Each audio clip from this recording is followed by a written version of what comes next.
been told your thoughts are the problem, that you need to think positive, calm down, just breathe.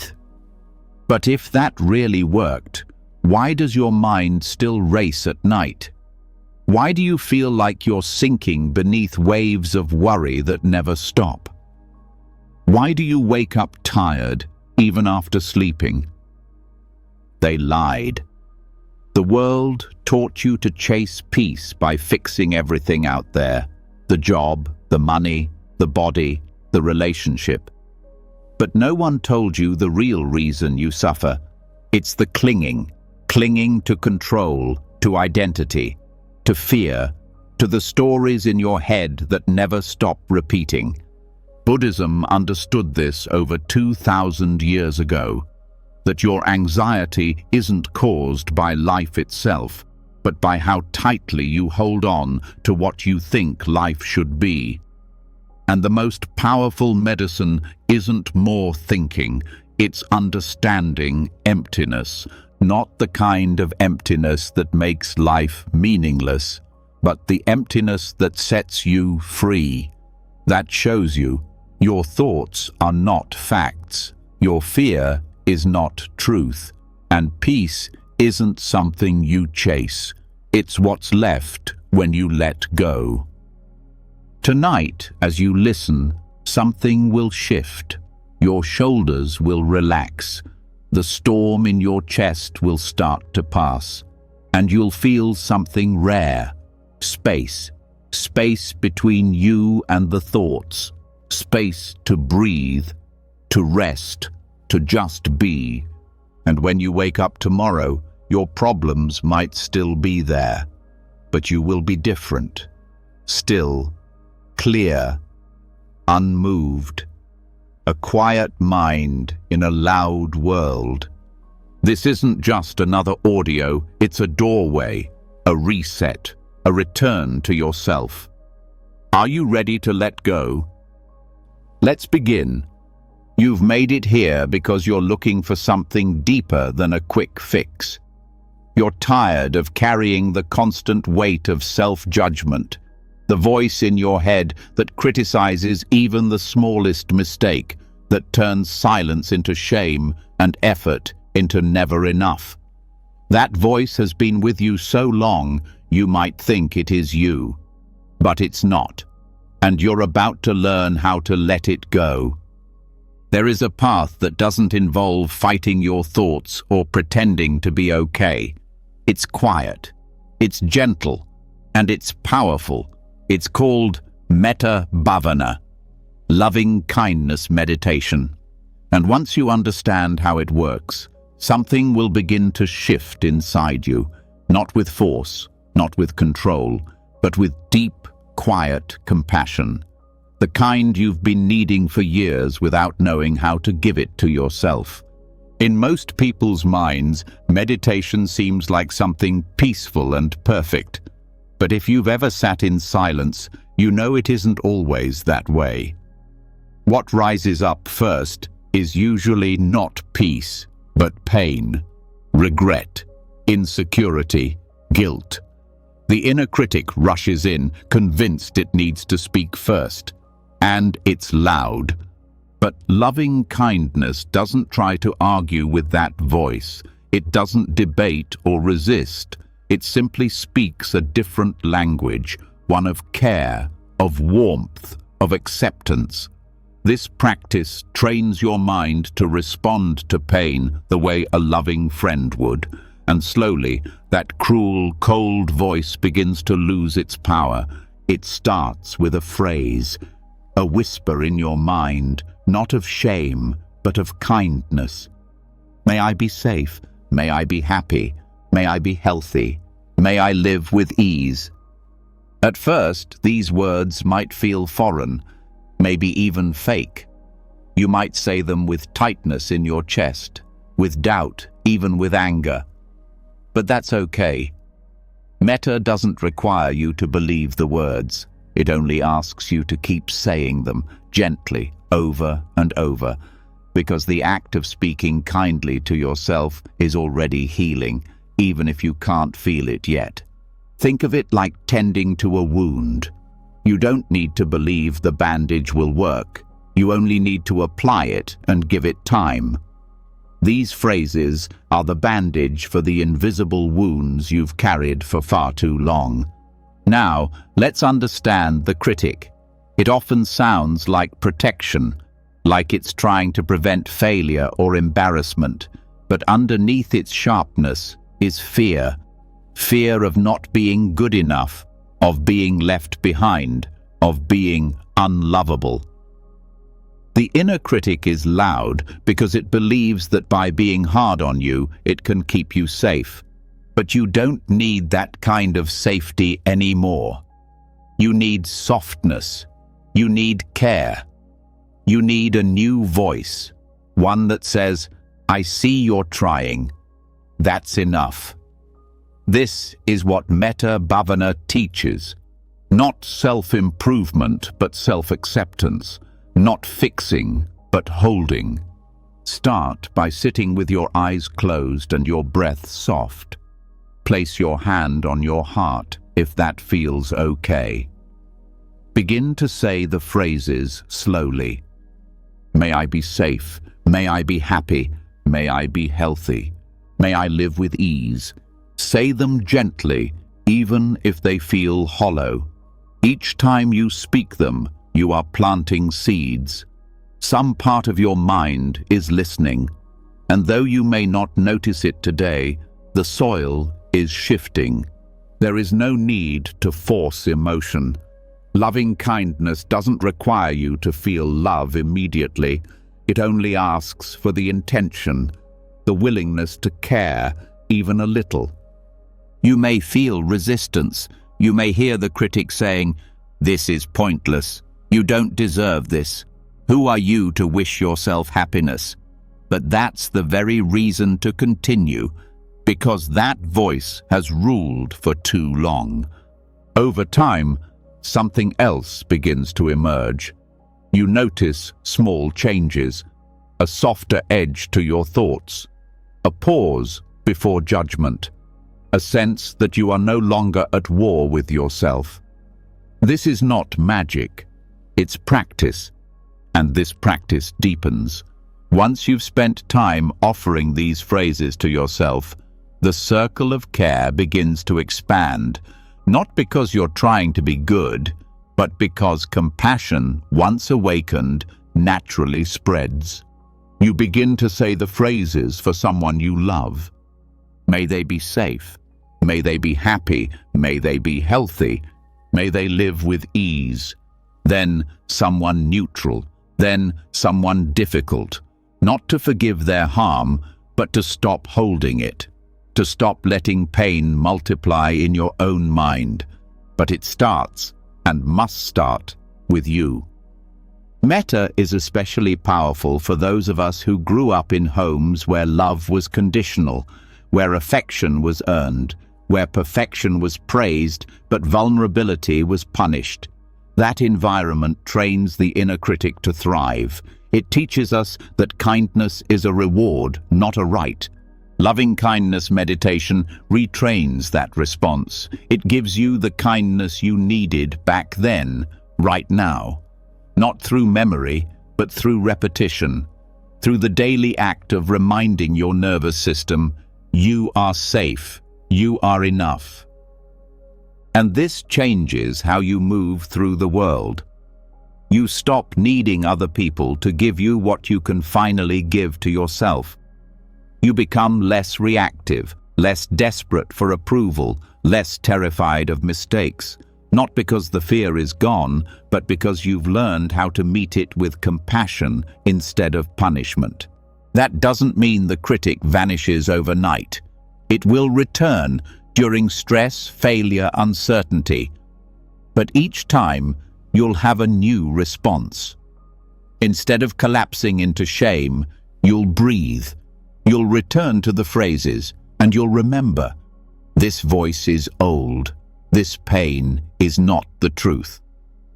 You'll realize that the critic is just a sound, a reflex, and you are not required to obey it. Many people ask if Metta Bhavana is selfish. They wonder, how can I wish happiness for myself when the world is hurting? But here's the truth. Only those who care for themselves can truly care for others without resentment or burnout. Loving kindness begins with you, so it can move through you. You will notice this when someone disappoints you and you no longer take it so personally. When someone criticizes you and you don't crumble.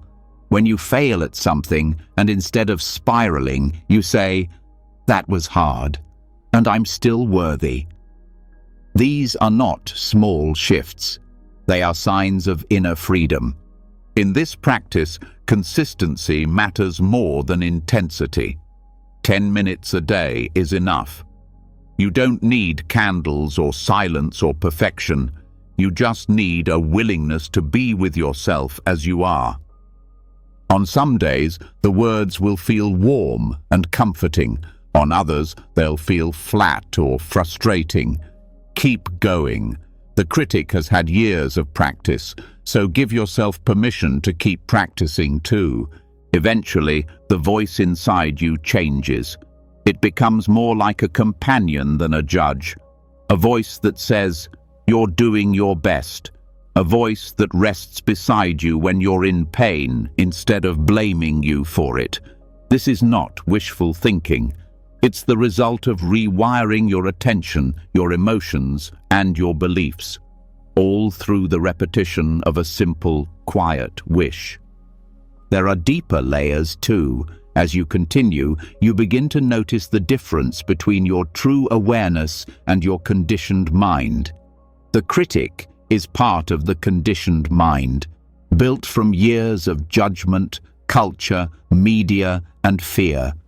But beneath that, there's something untouched, something aware, present, calm.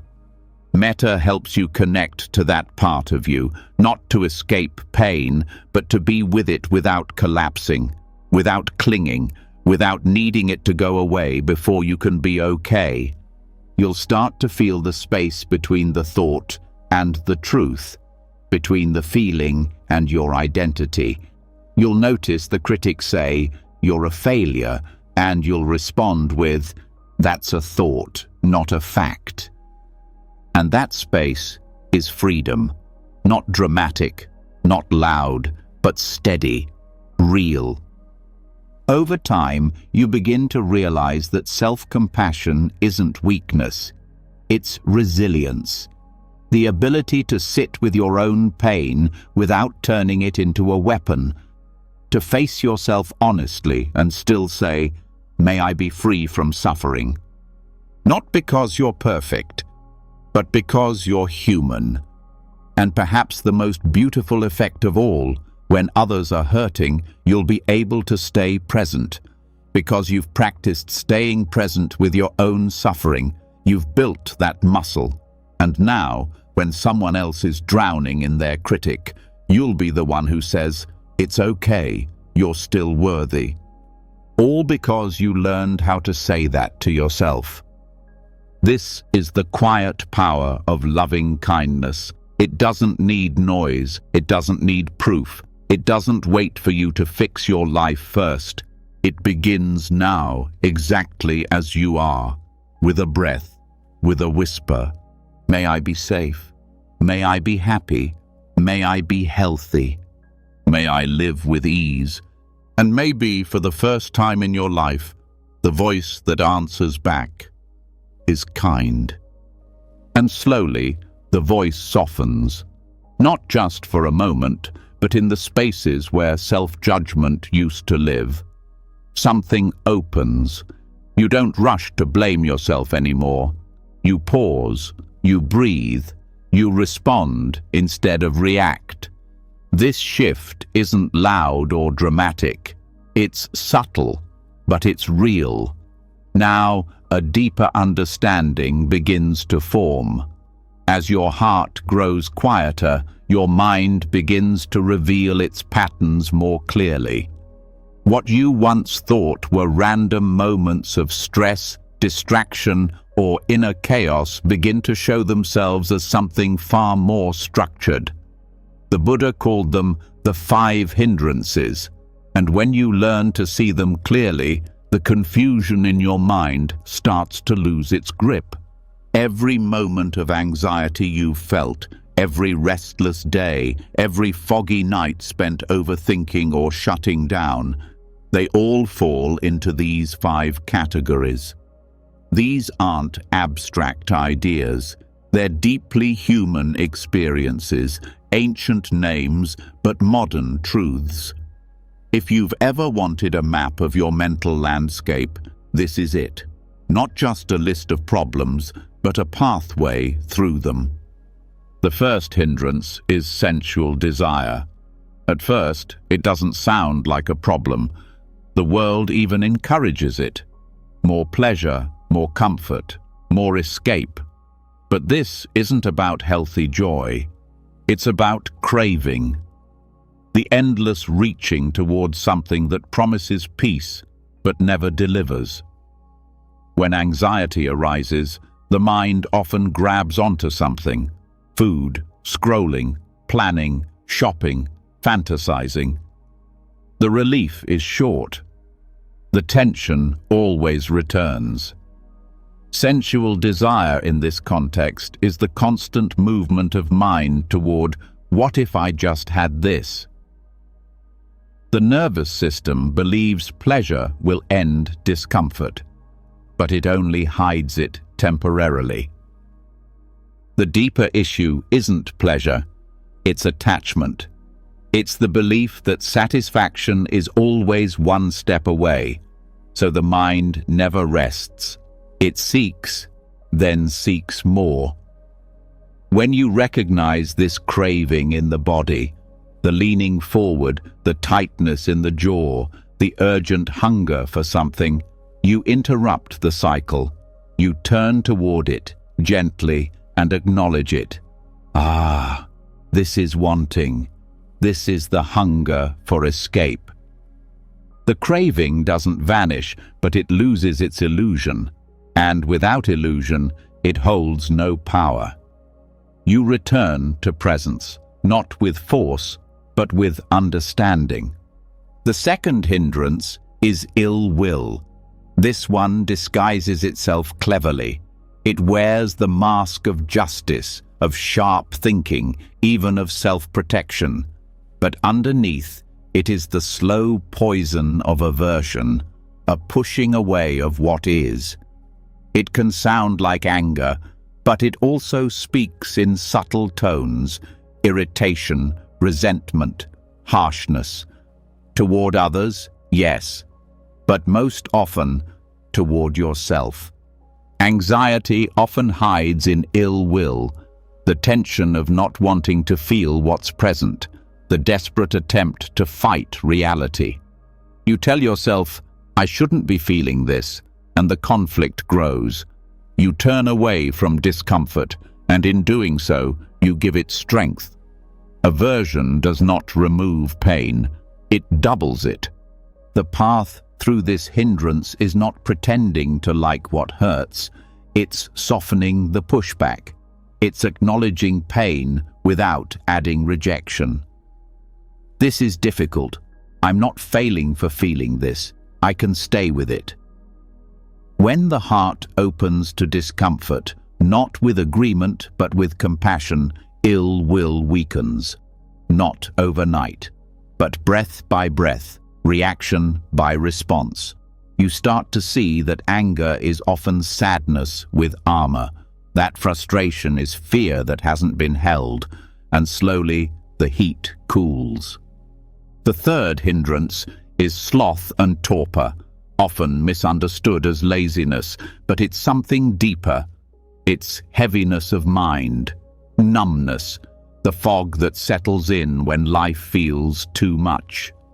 In anxiety, this shows up as shutdown, the retreat into scrolling, sleep, disconnection, not out of rest, but out of escape.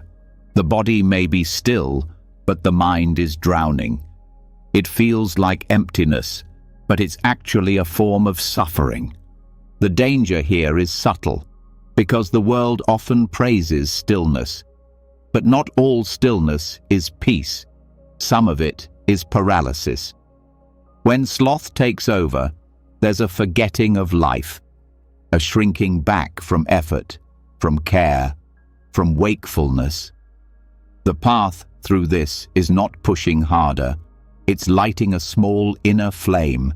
It's noticing gently the moment of collapse, naming it without shame. This is withdrawal. This is the mind trying to protect me by numbing out. You respond not with pressure, but with presence. A small movement, a breath, opening the window, standing in the sun. Just enough light to break the spell. Torpor fades not through shame, but through reawakening the senses, through remembering that you are still here and still capable of meeting the next moment with care.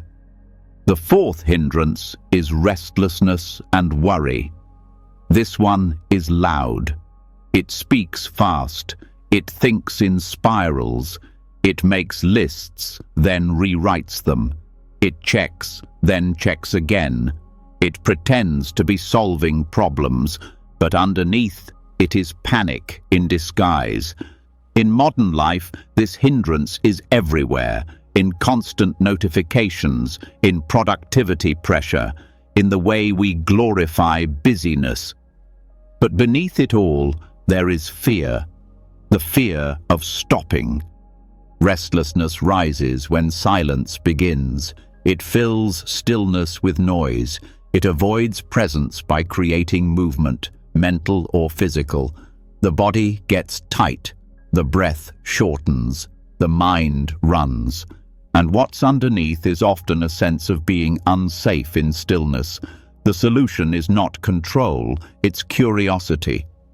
You begin to ask, what am I running from? What would I feel if I stopped?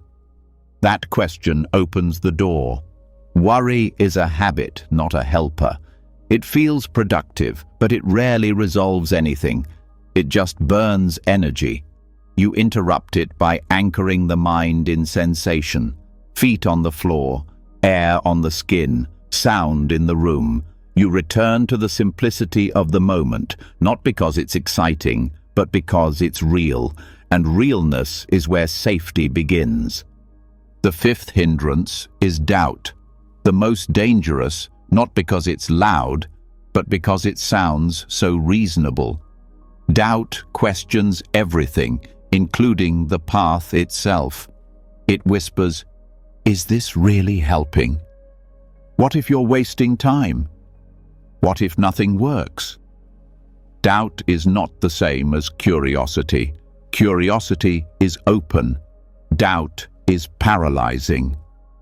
This hindrance attacks your confidence, your worth, your capacity. It makes you second-guess your efforts. It breeds hesitation.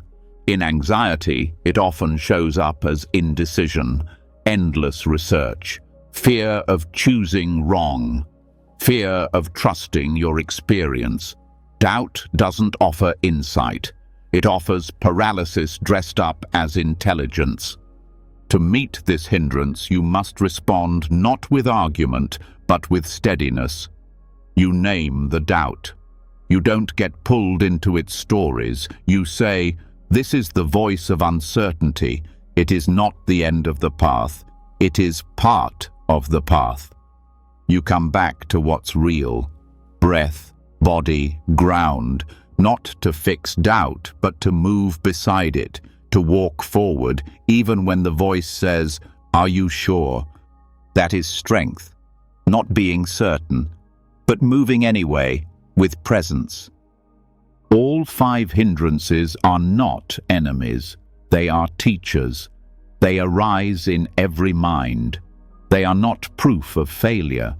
They are invitations to wake up, to notice, to return, not once, but 1,000 times. Each return builds strength. Each return makes the mind clearer. The Buddha never promised a life free from struggle. He offered a path through it, a path of seeing clearly, meeting gently and choosing wisely. The 5 hindrances are not random. They are precise. They show you exactly where you are stuck and how to unstick yourself. When you understand sensual desire, you stop chasing what never satisfies. When you understand ill will, you stop fighting what's already here. When you understand sloth, you remember your own spark. When you understand restlessness, you rediscover stillness. When you understand doubt, you reclaim your trust. And none of this is theory. It's practice. Each time you sit, breathe, and watch your mind, you are learning. You are seeing these patterns in real time, and through that seeing, you gain freedom, not by force, but by clarity. This is how anxiety begins to lose its grip, not by being fixed, but by being fully understood. Anxiety is not your enemy. It's your nervous system trying to protect you in ways it doesn't yet know how to stop. The hindrances give you a language for what's happening. They shine a light on the patterns, and once you see clearly, you are no longer trapped. This is not about becoming perfect, it's about becoming aware. And awareness is what transforms everything. When you can meet your craving with compassion, your anger with understanding, your fatigue with curiosity, your restlessness with grounding, and your doubt with patience, something shifts. You stop being overwhelmed by the mind and you start to care for it. This is the beginning of true healing, not escaping your thoughts, but holding them gently, watching them rise and knowing you don't have to follow, watching them fall and knowing you are still whole. The path is here, in the body, in the breath, in this exact moment. And with every hindrance that arises, there is an equal opportunity to return. That is the real power, not never falling, but learning how to rise again and again with kindness, with clarity, with the steady heart of someone who has stopped running. You are not broken for struggling, you are human for feeling, and you are free the moment you stop believing everything your mind says. The hindrances will visit. Let them come, let them go, and in their coming and going, you'll discover what was never hindered: your calm, your clarity, your courage to begin again. And so, the mind becomes clearer. The shadows that once seemed overwhelming are now seen for what they are: habits, not truths. The 5 hindrances no longer control from the dark. You've seen their patterns, you've named them, and that is how they begin to dissolve. But even after that clarity, pain still comes. Thoughts still bite. Old stories still replay. The past doesn't disappear. And in those moments, it's easy to fall back, to resist, to wish the pain away. But there's another way, one that doesn't fight or flee, one that doesn't push the pain down, but meets it fully. This next teaching isn't soft. It's not comfortable. But it's one of the most powerful teachings the Buddha ever gave. And it holds the key to a deeper kind of peace. This teaching is known as the simile of the saw. The Buddha once told his monks, even if bandits were to capture you and saw through your limbs with a 2-handled saw, if you gave rise to anger, even then, you would not be following my teaching. It wasn't a metaphor meant to shock. It was meant to wake something up. A truth that most of us never get taught. True freedom isn't found in controlling what happens to you. It's found in not letting it control your heart. Mental suffering often feels like being attacked from within. not by others, but by thoughts, by memories, by the echo of voices that said you weren't enough. The cutting doesn't come from outside, it comes from inside the mind, and every time we retaliate against our own pain, we make the wound deeper. The simile of the saw is not about being passive, it's not about tolerating harm, it's about recognizing the most important choice we have, not whether suffering arises, but whether we turn it into more suffering. When we meet pain with resistance, we feed it. When we meet it with hatred, we let it shape us. But when we meet it with radical acceptance, we break the cycle. Acceptance doesn't mean approval, it doesn't mean giving up. It means this. Right now, this is what's here. I don't have to like it, but I will not add to it. That is strength. That is power. And it's a skill you can train, one moment at a time.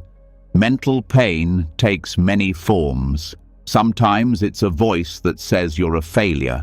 Sometimes it's a surge of shame after a small mistake. Sometimes it's grief that never got to finish.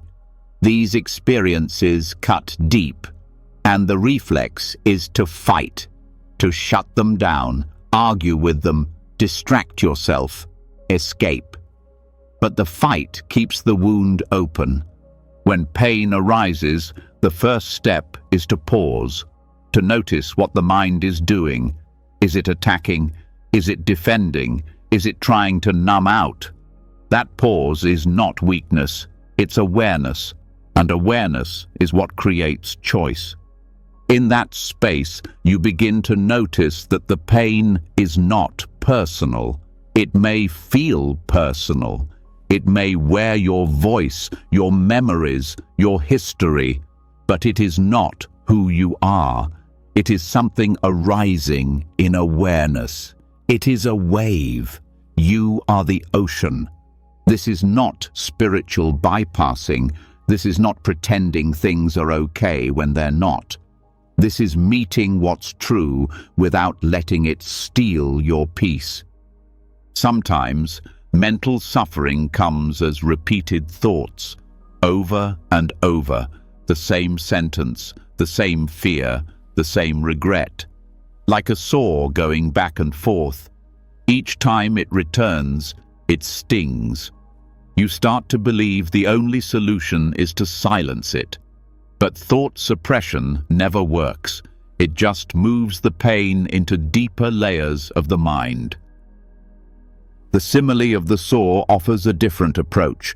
Let the thought come, let the pain rise, but do not let it take your kindness with it. This might sound impossible, but it is something that becomes real through practice. When the thought arises, I'm worthless, I'll never be enough, no one cares, you don't argue with it, you don't run, you say, this is pain, this is suffering, but I do not have to add hatred to it. You breathe, you soften the body, you let the thought pass through like a cloud passing through an open sky, and you hold the space around it with compassion. One of the greatest misunderstandings about radical acceptance is that it means doing nothing. That couldn't be further from the truth. It is one of the most active, courageous things you can do. It means choosing not to attack yourself when you're already hurting. It means choosing not to turn pain into poison. The mind might say, but I can't accept this. Even that is okay.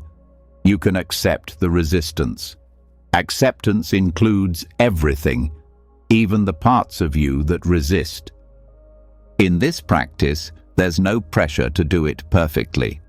There's no rule that says you must feel peace. The invitation is to stop escalating, to stop adding the second layer of suffering, the shame, the guilt, the inner violence. The pain may still be there, but you are no longer fueling it. This teaching also helps with how we treat others. When someone lashes out, when someone speaks from their own pain, we often feel the urge to retaliate, to correct them, to defend ourselves. But just like with our own thoughts, this only deepens the suffering. Non-retaliation is not about weakness. It's about refusing to let someone else's pain decide your response. When you respond with presence instead of reactivity, you change the pattern. You stop the cycle from passing through you into someone else. You become a mirror that reflects wisdom instead of war. This doesn't mean staying in harmful situations. It doesn't mean staying silent when boundaries are crossed. It means you speak with clarity, not vengeance.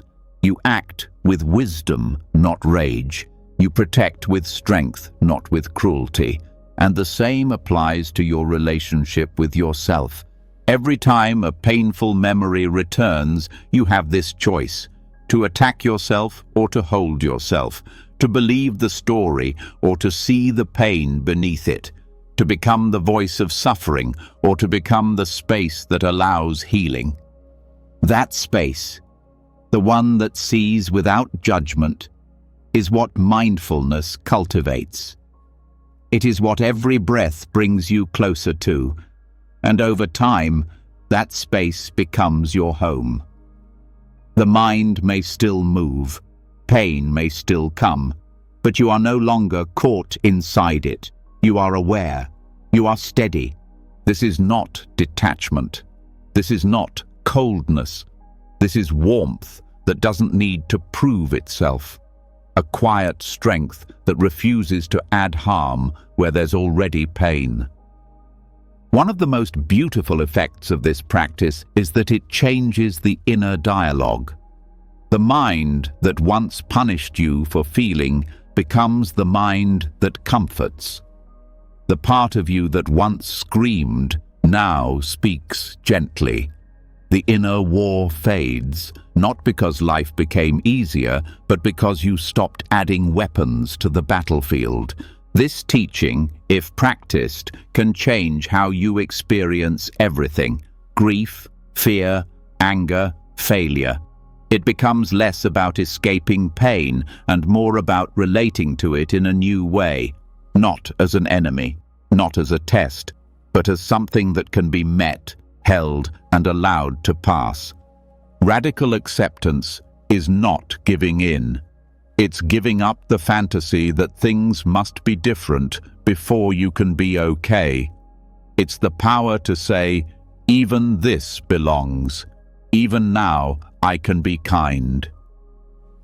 You'll notice this most during difficult moments. When the mind wants to tighten, you breathe. When judgment rises, you soften. When the old story returns, you don't chase it. You recognize it, bow to it, and let it move through. Sometimes this practice feels like doing nothing, but it is doing the most important thing of all, refusing to become the pain that visits you. You are not your worst thoughts. You are the one who sees them, who breathes with them, who doesn't collapse into them. That awareness is where freedom lives. Not far away, not in a perfect version of you, but here, in the quiet strength of your own heart. The Buddha's simile wasn't about physical violence. It was about how we meet life. Life will cut, thoughts will sting, people will misunderstand, but your mind does not have to burn. There is a kind of peace that is unshakable, not because it avoids life, but because it embraces life fully. And that peace begins every time you choose presence over punishment. This is not a one-time decision. It is a path, a practice, and each moment you choose it, something inside you changes. You become the kind of person who doesn't turn away from pain, your own or anyone else's, not because you enjoy it, but because you know you can face it. This is what it means to walk the middle path, to stay close to what hurts without turning it into harm, to hold yourself through the storm, to say, without words, I am still here, I will not run, I will not fight, I will stay. And in that staying, you discover something the pain could never touch. Stillness, courage, compassion that does not shake. And from that place, the next moment arrives, not as a problem to fix, but as a part of life to meet with open eyes and a steady heart. This is the way, not away from suffering, but through it. Not by fighting it, but by no longer letting it define you. And the more you walk this path, the more you remember.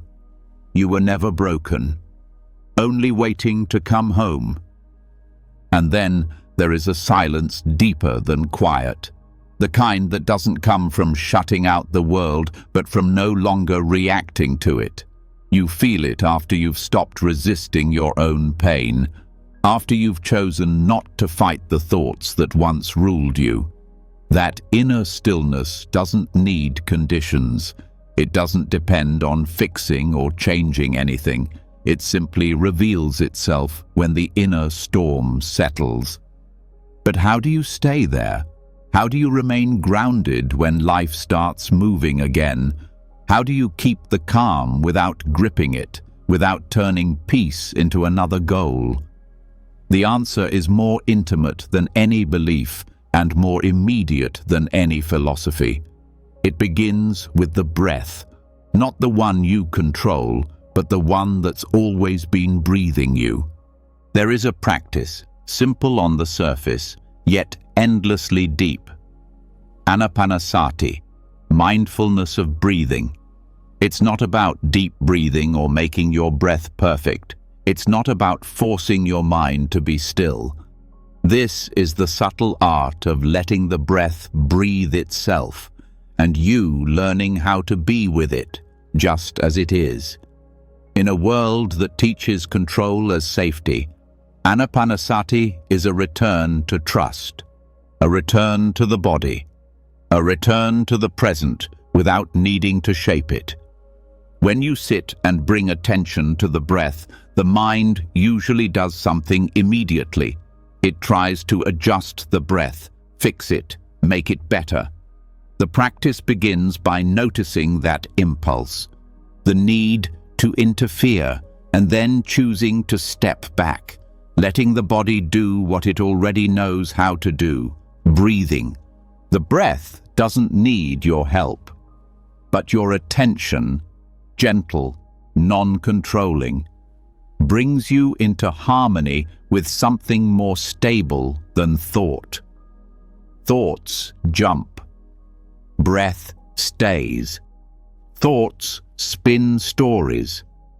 Breath stays neutral. It rises and falls like the tide, like the wind through trees. Each cycle is a reminder.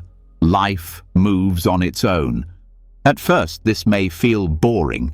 The mind wants stimulation. It wants progress. But boredom is just resistance in disguise, a discomfort with stillness. Staying with the breath teaches the mind a new way of relating, not through chasing or fixing, but through allowing. And allowing is where peace grows. Each breath is slightly different. Some are short, some are long, some feel full, others barely register. The practice is not about making them equal, it's about noticing without judgment. When you become the witness instead of the controller, the breath begins to show you things, your state of mind, the tension in the body, the quality of your presence. The breath becomes a mirror. When attention is settled on the breath, the nervous system begins to shift. The body relaxes, muscles let go, the heart rate slows. And this isn't a forced calm, it's the natural result of meeting experience without adding pressure. The more gently you stay with the breath, the more the mind learns safety in stillness. Distraction will happen. That's not a mistake. The key is how you return, not with frustration, not with judgment, but with the same softness the breath offers. You notice you've wandered and you come back. That return is the practice. That kindness is what changes the brain. Every time you return, you teach your mind that peace is always available, not by arriving somewhere new, but by returning to what was never lost. As this continues, the breath begins to deepen on its own, not because you made it, but because tension fades when attention is gentle. The breath moves in and out like a wave, and slowly you begin to experience it not just in the nose or chest, but through the whole body. A full body breathing, aliveness from crown to toes. The body no longer feels separate. It becomes unified. At this stage, effort changes. You no longer chase the breath. You rest in it. You no longer focus tightly. You soften into awareness. It's like floating instead of swimming. And this shift from doing to being is where equanimity starts to grow. Not the numb kind, but the kind that doesn't cling to pleasant or run from unpleasant. A balance that can hold joy and sadness in the same breath.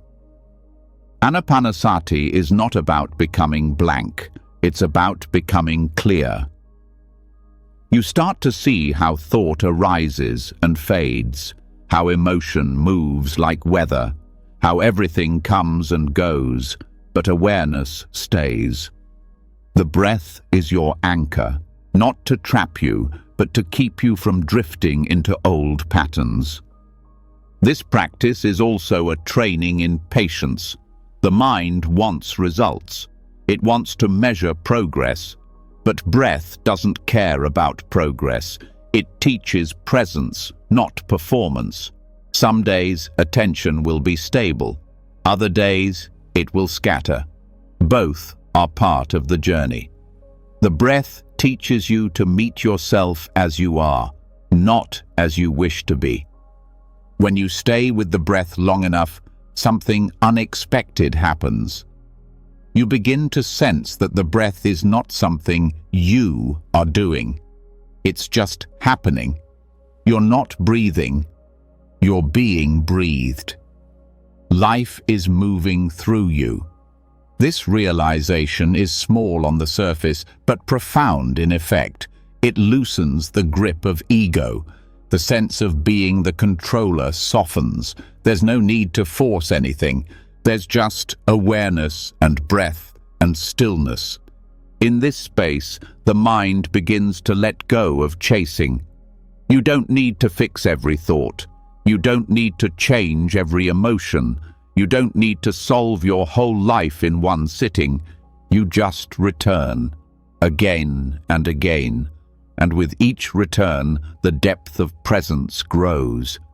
Eventually, the breath becomes so subtle, it barely feels like anything is happening.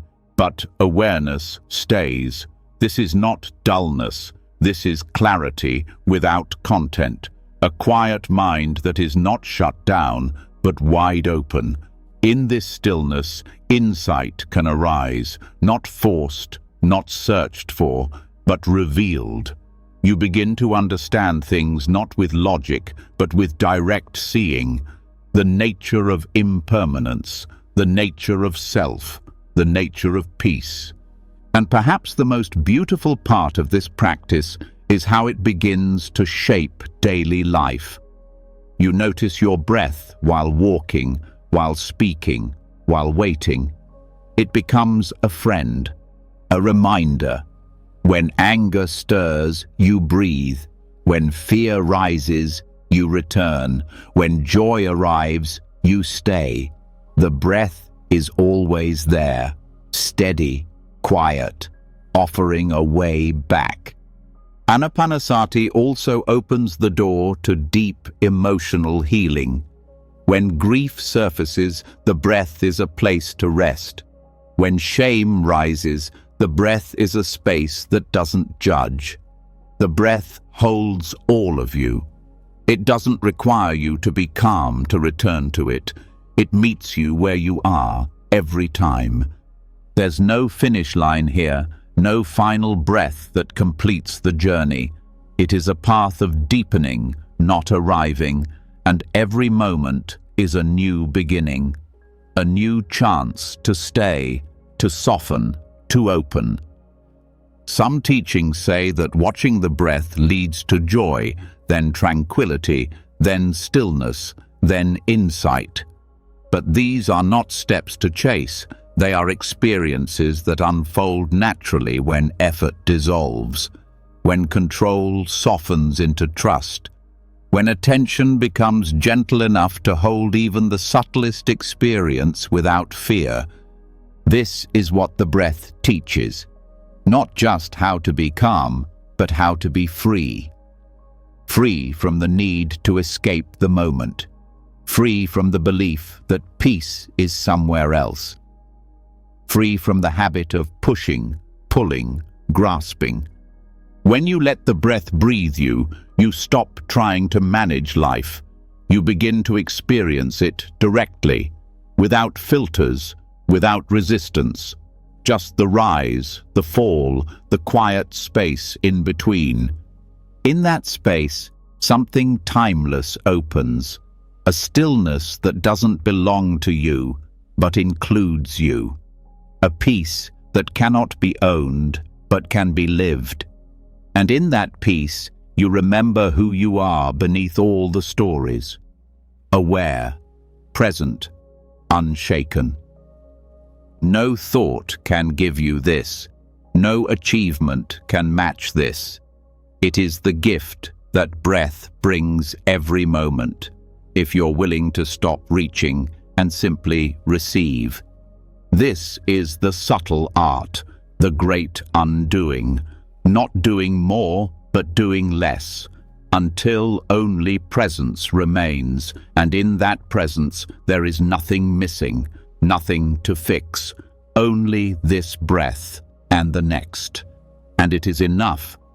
And so the breath becomes home, a place where nothing needs to be added or removed, where presence lives without needing perfection, where stillness no longer feels like emptiness, but something full and deeply alive. But beneath that calm surface, something subtle remains, a tension that's harder to name. Even when the body is relaxed and the breath flows easily, there is often a hidden pull, a sense of self needing to defend, compare, protect, or prove something. This layer doesn't always speak loudly. It sits in the background. It shapes thoughts and colors emotions. It drives anxiety in ways that feel normal, yet deeply unsettling. This is where the teachings on the fetters begin to make sense. The fetters, according to the Buddha, are not chains around your feet. They're the inner bonds that keep the mind tied to suffering. They're not physical, but their impact is real. They influence how you see yourself, how you relate to the world, and how you respond to the unknown. Understanding them doesn't just explain your anxiety. It shows you how to release it at the root. The first is the belief in a fixed self. This isn't just philosophical. It affects how you respond to failure, to rejection, to uncertainty. When you hold tightly to an idea of who you are, smart, successful, strong, spiritual, anything that threatens that identity becomes a source of fear. Even small setbacks feel personal. Thoughts like, "I should be beyond this," or "this isn't me," come from the illusion that you are a solid, unchanging thing. But when that belief softens, experience becomes lighter. Pain is still pain, but it's no longer yours.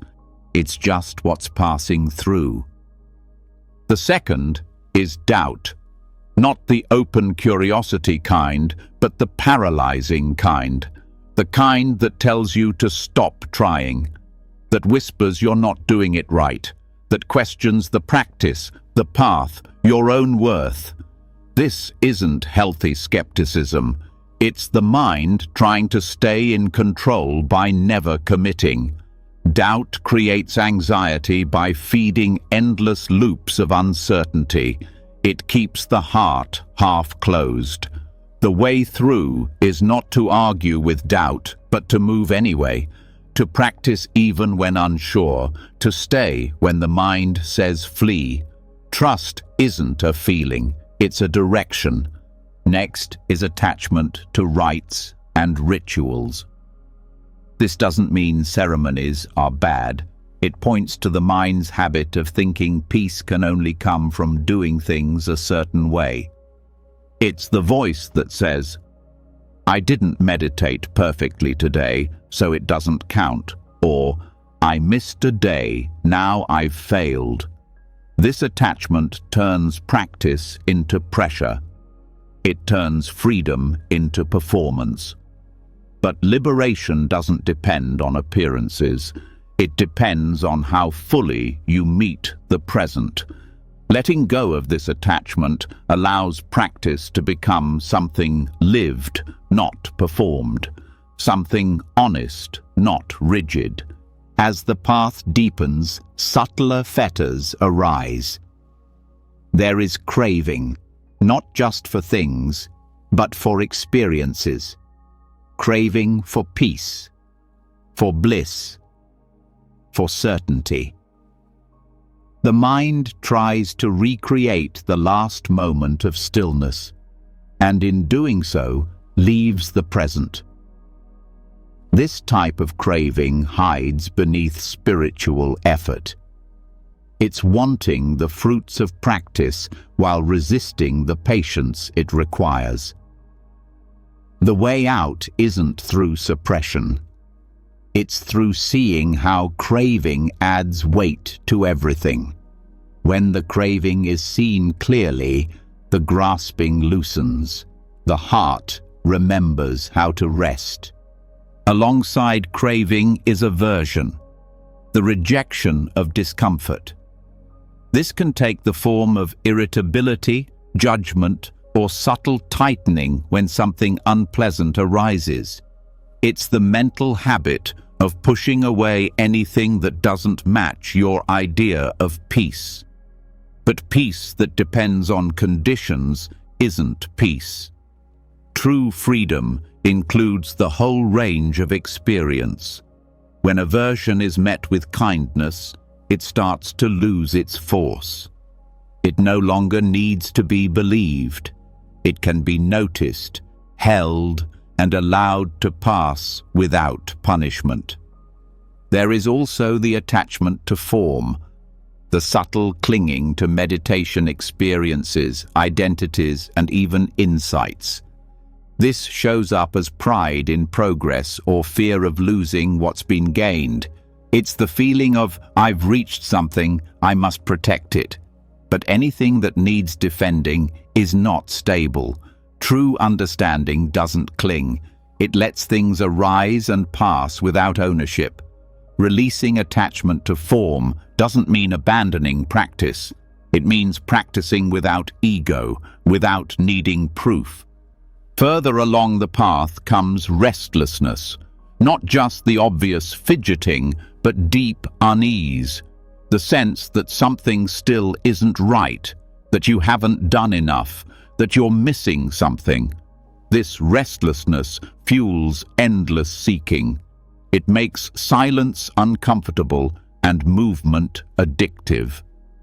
But when you stop chasing, restlessness reveals its root, the discomfort with simply being. By staying present through it, the urgency fades, the body softens, awareness expands, and restlessness, once seen, becomes stillness. Then comes conceit, not arrogance, but comparison, the constant measuring of yourself against others. Am I ahead or behind? Am I more awakened or less? This mindset keeps you separate. It feeds anxiety by turning life into a competition. Even spiritual practice becomes a race. But the path is not linear. It's personal, intimate, alive. There's nothing to win, nothing to prove. When you drop comparison, connection returns with others, with the moment, with your own heart. Next is the subtle craving for existence, wanting to be someone, somewhere, something. It's the belief that fulfillment lies in becoming, in being seen, known, valued. This craving hides in goals, dreams, even good intentions. It keeps the future always slightly more important than the now. But peace isn't found in becoming. It's found in being. Letting go of this craving doesn't mean apathy. It means releasing the belief that your worth depends on achievement. Finally, there is the craving for non-existence, the wish to disappear, to escape. In anxiety, this often appears as shutdown, avoidance, even despair. It's the thought that if I could just stop existing for a while, the pain would go away. This isn't weakness.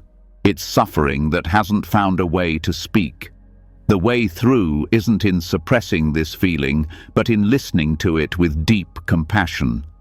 To let it be heard, not followed. Healing begins not by erasing the pain, but by refusing to believe it means you're broken. The fetters are not foreign. They are familiar. They shape the internal world of almost every anxious thought, every rigid belief, every attempt to fix what was never wrong. They keep you spinning in patterns that feel like safety, but are really avoidance. Understanding them brings clarity. Seeing how they work gives you space. And that space is where freedom lives. What's powerful about this teaching is that it's not just a theory. It's a map.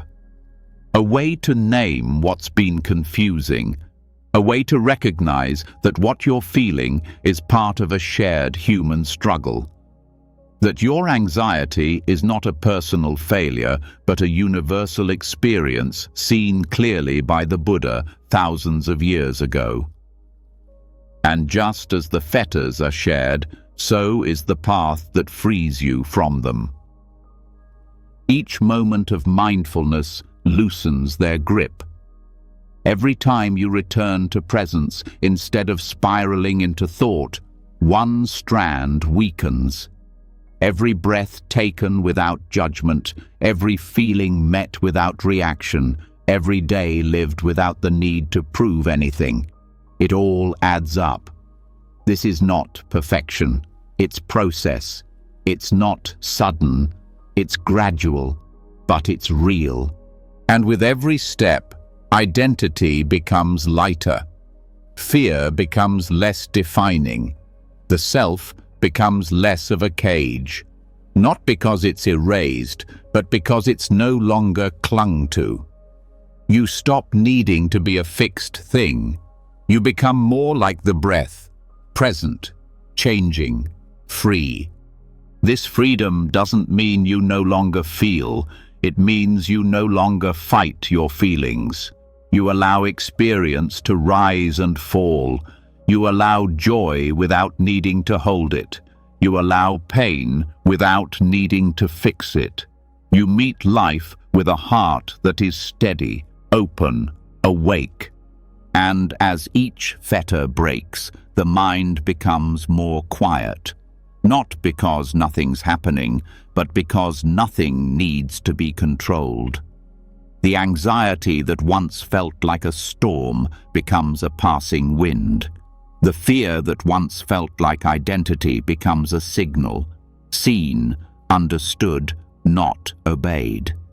This is what liberation means. Not floating above life, but meeting life without clinging. Walking with presence, breathing without fear, being without needing to become. And it all begins here, not in some distant future, but in the willingness to see clearly, to let go slowly, and to live gently. There is no rush. There is no race. There is only now. And in now, you are already enough. Already on the path. Already unfolding. Breath by breath. Fetter by fetter. Thought by thought. Unbound. And when the mind loosens its grip on identity, when you are no longer shaped by the urge to be someone or to disappear completely, something else rises from the silence. You start to see clearly how temporary everything truly is. Not just the thoughts and emotions, but the body, the people around you, your roles, your stories, all of it. This isn't a sad realization, it's a doorway. The things you clung to so tightly begin to feel lighter. You see that fear was rooted not just in needing control, but in denying one simple fact. Everything changes, and one day everything ends. And yet, this ending is not a punishment. It's a teacher. Perhaps the most honest one we'll ever meet. Buddhist cemetery contemplations, known as Maranasati practices, were not created to disturb or shock. They weren't meant to make life feel bleak or empty. They were designed to wake the heart. To point directly at the truth that most of us quietly avoid every day, that we are going to die, that everyone we know will die, that this life, in all its intensity and noise, will pass, not someday, but definitely. And this truth, when turned toward with full attention, holds a strange kind of peace. Anxiety feeds on the illusion of control. It loops around what might happen, what must be prevented, what should be held together. But death is the ultimate end to control, and because of that, death contemplation breaks the illusion. It doesn't take your fear and try to comfort it. It walks straight into fear's house and turns on the light. In early Buddhist tradition, monks were instructed to meditate in charnel grounds, places where the dead were placed in the open air. They would sit with corpses in various stages of decay, not as an act of morbid fascination, but to study the truth of impermanence directly, to see clearly what the body becomes, and to understand this, too, is what I will become. Each stage was contemplated: the bloated body, the discolored skin, the body picked apart by animals, the bones scattered, the bones bleached by the sun, the bones turning to dust. And the phrase they repeated was, "This body of mine is of the same nature. It will be like that. It cannot escape it." Not in despair, but with clarity. This practice was not only about death, it was about seeing through delusion. The delusion that the body will always serve you, that youth is permanent, that health is guaranteed. When you see through this, priorities shift. You stop wasting time on shallow things. You speak more honestly. You let go of comparisons. You live more fully, not in denial of death, but because of it. Anxiety often arises from fear of loss. But when you accept that loss is already built into the nature of things, the mind starts to let go. Not in numbness, not in hopelessness, in freedom. When you no longer expect life to give you permanence, you stop suffering when it doesn't. Cemetery contemplation helps soften the grip on self-image, the endless tension to look a certain way, maintain appearances, preserve status. When you realize this body will rot and vanish, the need to impress loses power. It's not about giving up on care or dignity. It's about shifting your attention to what truly matters: connection, honesty, presence. Some people fear that thinking about death will lead to anxiety, but running from death quietly feeds it. Death doesn't cause fear, denial does. When you bring death into awareness gently, something unexpected happens. The mind begins to settle, because now it's living in reality, and reality is less frightening than pretending. When you sit with the truth of death, the small things stop owning you. The petty arguments, the status games, the obsessive planning, they lose their weight.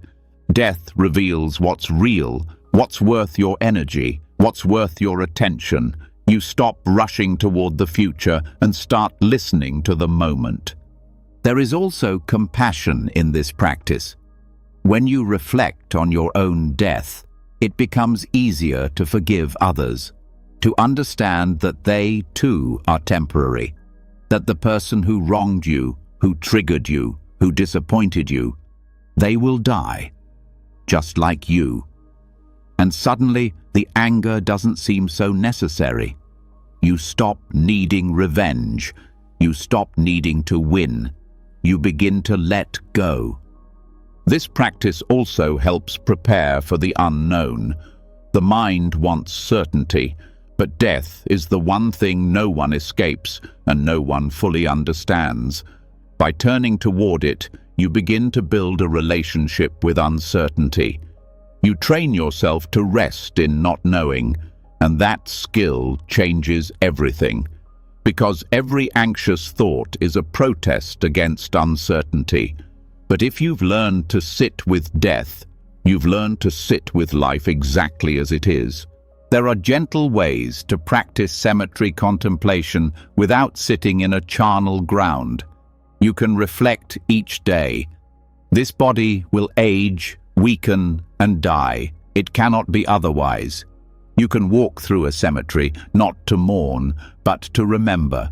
You can look in the mirror and see your body not as something to fix, but as something passing, and therefore precious. You can sit quietly and feel your breath, knowing that one day it will stop. These reflections are not about sadness. They are about intimacy with truth. They strip away distraction. They help you see what's beneath the habits, the roles, the fears, what's left when all the pretending ends, and often what's left is love. Because when you realize time is short, you love better. You say what you mean. You reach out first. You let go of pride. You see people as fragile, not annoying. You stop delaying joy. You stop holding back.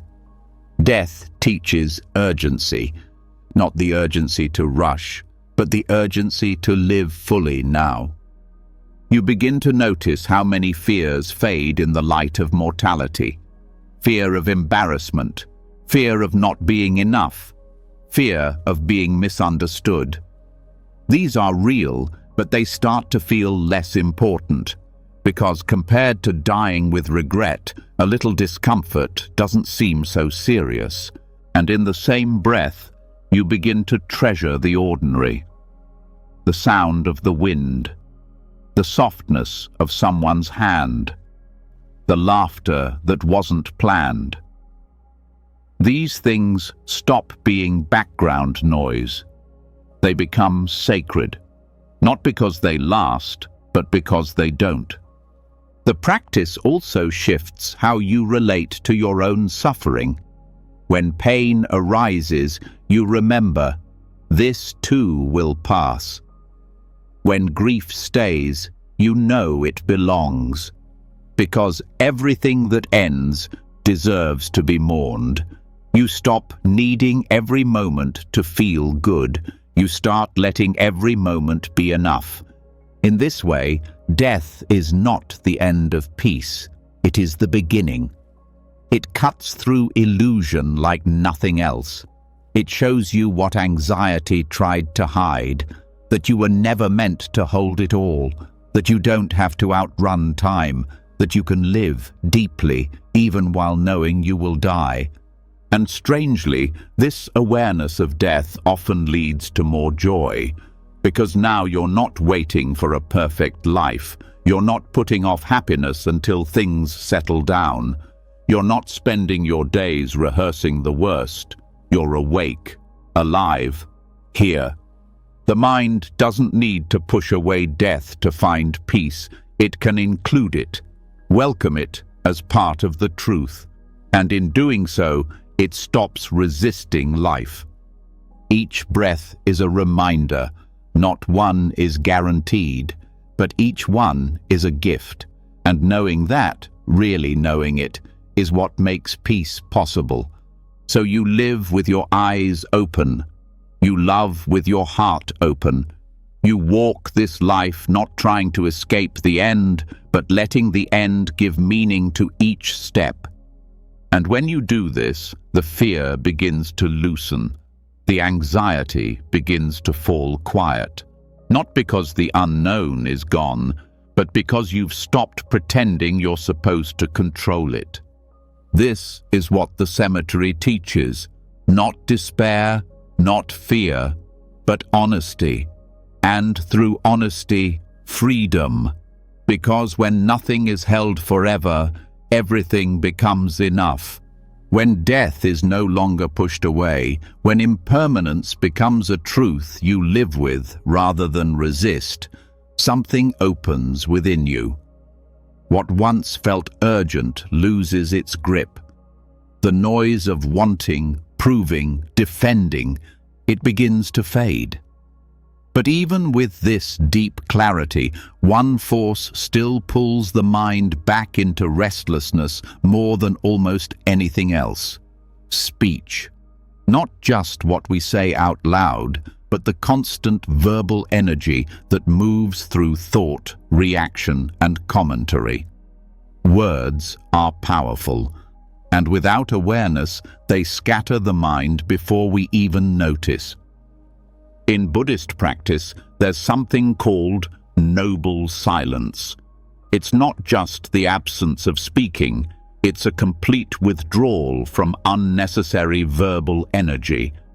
A conscious step into stillness where speech no longer leads the mind, and the mind no longer depends on expression to feel real.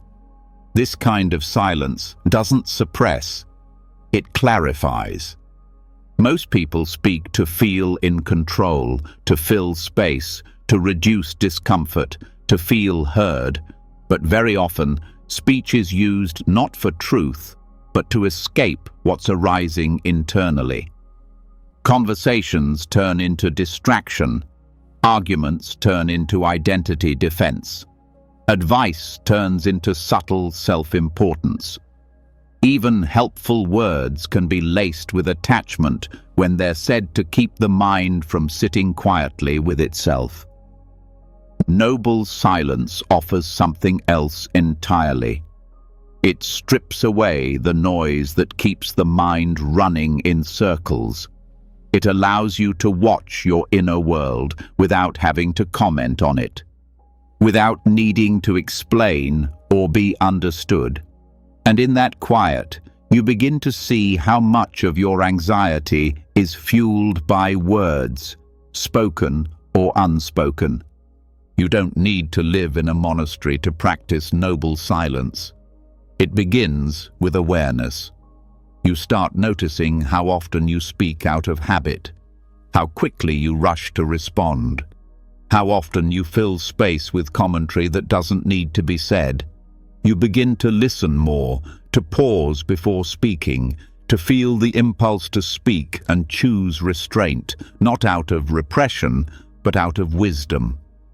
When silence becomes intentional, you start to notice how speech shapes thought. how even the act of preparing to speak creates tension in the body. The mind anticipates, plans, rehearses, defends. These micro-movements of inner speech keep the nervous system slightly activated all day long. Noble silence interrupts this loop. It gives the mind permission to stop building its identity through words. There's a profound stillness that arises when you stop explaining yourself, when you stop responding just to be seen, when you allow experience to be what it is, without comment or conclusion. This doesn't make you distant. It makes you present. The less you speak, the more you hear, not just externally, but internally. You start to hear what's underneath the noise, the layers of feeling, the quiet signals, the subtle truths that are drowned out by constant speech. In silence, mental clarity becomes possible. Thoughts slow down. You begin to recognize patterns. You see how much of what you say is based on anxiety, filling space so others won't feel uncomfortable, or so you won't feel invisible. When this speech is paused, your nervous system finally gets a break. The mind, no longer pushed to translate every moment into language, begins to settle. This doesn't mean becoming mute. It means becoming wise. You speak when it's helpful, when it's necessary, when it brings connection or clarity. But you no longer feel the need to fill every space. You stop fearing silence in a conversation. You stop explaining your emotions before you've even understood them. You stop talking to prove you belong. Practicing verbal restraint helps cultivate presence. Every word becomes a choice. You learn to speak slowly, not to be dramatic, but to be intentional. You become aware of the energy behind your words. Are you speaking from fear, from impatience, from a need to be praised, or from clarity, care, truth? This level of attention to speech trains the mind to observe before it reacts, to respond from stillness rather than speed. There is also a social effect. When you practice noble silence, even part of the time, you become a different kind of presence in others' lives. You become someone who listens deeply, who doesn't interrupt, who allows silence in a conversation without making it awkward. And in doing so, you give others the space to be honest too. You begin to notice that most arguments don't come from difference, but from reaction. One word triggers another. One tone invites defense. One assumption fuels misunderstanding. Verbal restraint breaks that chain. It gives space. It allows temperature to cool. And when you do speak, people listen, because they know your words are chosen, not impulsive. This discipline also protects your energy. So much exhaustion comes from unnecessary speech, from performing, from retelling your stress all day, from over-explaining your feelings, from defending decisions that need no defense. Verbal restraint teaches you to trust the quiet, that not every thought must be said, that not every emotion must be explained to be valid. Over time, silence begins to feel safe, not empty, not lonely, but sacred. You learn to rest inside it, not as a way to hide, but as a way to return. The inner commentary begins to slow, the narrative softens. You become more aware of direct experience, sound, sensation, breath, space. Awareness stops running and starts resting. You may notice how the urge to speak comes with anxiety, a quickening of thought, a tightening in the chest, a rush of emotion. When you see this, you can pause, not to hold back your truth, but to make sure it's spoken with clarity, not urgency. Speech is a tool.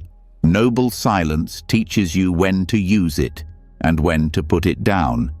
Even in meditation, the mind uses speech, silent monologues, internal judgments, imaginary conversations. These are all forms of inner speech. Restraint doesn't mean suppression. It means noticing the momentum and gently stepping back, choosing not to follow, resting in the gap between thought and word. That gap is where insight lives. As silence deepens, so does self-awareness. You see how much of your identity is wrapped in language, the way you describe yourself, the stories you tell, the roles you perform. When this language slows, you begin to see yourself more clearly, not as a story, but as awareness itself, simple, unnamed, at peace. You may also notice how speech inflates the sense of self, how saying my opinion, my success, my problem keeps reinforcing a narrative that feeds anxiety. Silence softens that. You don't stop existing. You just stop clinging. You stop narrating every movement and start inhabiting it instead. Noble silence is not about becoming cold or withdrawn. It's about becoming more connected, but without the need for noise. Connection that comes from presence, not performance. From shared space, not shared analysis. You learn that understanding often arises more from listening than from speaking, that healing often happens more in stillness than in discussion. You don't have to live in silence to practice it. You can begin in small ways. A few hours without casual conversation, a walk without your phone, a meal eaten in quiet awareness, a pause before responding to a question. These moments teach the nervous system that it's safe not to perform, that you can be without explaining. This kind of silence also brings emotional clarity. When you stop talking, feelings have space to surface. Sometimes what rises is discomfort, restlessness, sadness, vulnerability. But in silence, these emotions can be felt without narrative, without needing to justify or fix. They come, they peak, they pass, and you remain. Even in relationships, silence can be powerful. It teaches you how to be with someone without constantly reacting, how to listen without planning your reply, how to support without controlling. When you speak less, you feel more, you give more space to others, and you discover that words are not the only way to care. There is a quiet power in not needing to fill space, in not needing to be the loudest voice, in not needing to offer answers. This is where wisdom begins. It's not always about having the right words. It's about knowing when words are not needed. In noble silence, your mind learns to trust itself. Not the thinking mind, but the awareness underneath. It learns that it doesn't need to rehearse every conversation. It doesn't need to defend every action. It doesn't need to speak to feel worthy. This shift creates peace. Not because life gets easier, but because your mind stops adding so much noise to it. You begin to meet life with fewer words and more presence, fewer reactions and more understanding. And slowly, over time, this silence moves with you. It stays behind your words when you speak. It holds your awareness when you listen. It becomes a quiet foundation, steady and clear. The world around you may stay noisy, but inside you've found something different. A silence that is not empty, but full of life. A quiet that is not lonely, but deeply connected. a mind that no longer needs to speak to be free, when words no longer race ahead of experience, when silence becomes a space rather than a gap to fill, the mind slows down in a way that is not dull but alive. Speech no longer drags the mind in 10 directions, and something deeper begins to come into focus. Even without speaking, thought still moves. Even when silent, the mind continues to produce reactions, judgments, stories. The question becomes, where do these thoughts begin? What sets them in motion? And why do they seem to lead again and again into stress, worry, fear? The Buddha described a map, a cycle, a chain of events that gives birth to all forms of suffering. It is not random, it unfolds in a precise sequence. One link triggers the next, feeding a loop that runs beneath awareness. This is dependent origination. It shows not just what suffering is, but how it forms, how it builds, and how to interrupt it. It begins not with thought, but with ignorance. Not ignorance as stupidity, but as a lack of clear seeing. Ignorance here means not knowing things as they really are. Not seeing impermanence, not recognizing the absence of a fixed self, not understanding that everything is arising from conditions. With this not knowing, the mind begins to construct a world based on misunderstanding. From ignorance comes formations, mental habits, emotional tendencies, impulses shaped by past actions. These are the patterns that operate without conscious intention. They're the leanings of the mind toward worry, toward control, toward resistance. Formations move quickly and quietly. They form the background of personality, of habits, of reactions that feel automatic. Then comes consciousness, the awareness that arises based on these formations. It's not general awareness, but a specific, conditioned consciousness shaped by what has come before. If the formations are based in fear, consciousness meets the world already colored by anxiety. What is noticed, what is missed, what is emphasized, all of it is influenced by what consciousness is primed to find. Next is name and form, the mental and physical components of experience. This is how the mind divides the world. Feelings, perceptions, intentions, the body itself, all given names, labels, categories. This structuring creates the sense of a solid self inside a solid world. But it's all based on process, not permanence. Still, once this structure is built, everything that follows builds upon it. Then the 6 sense bases arise: the eyes, ears, nose, tongue, body, and mind. These are the gateways through which the world enters.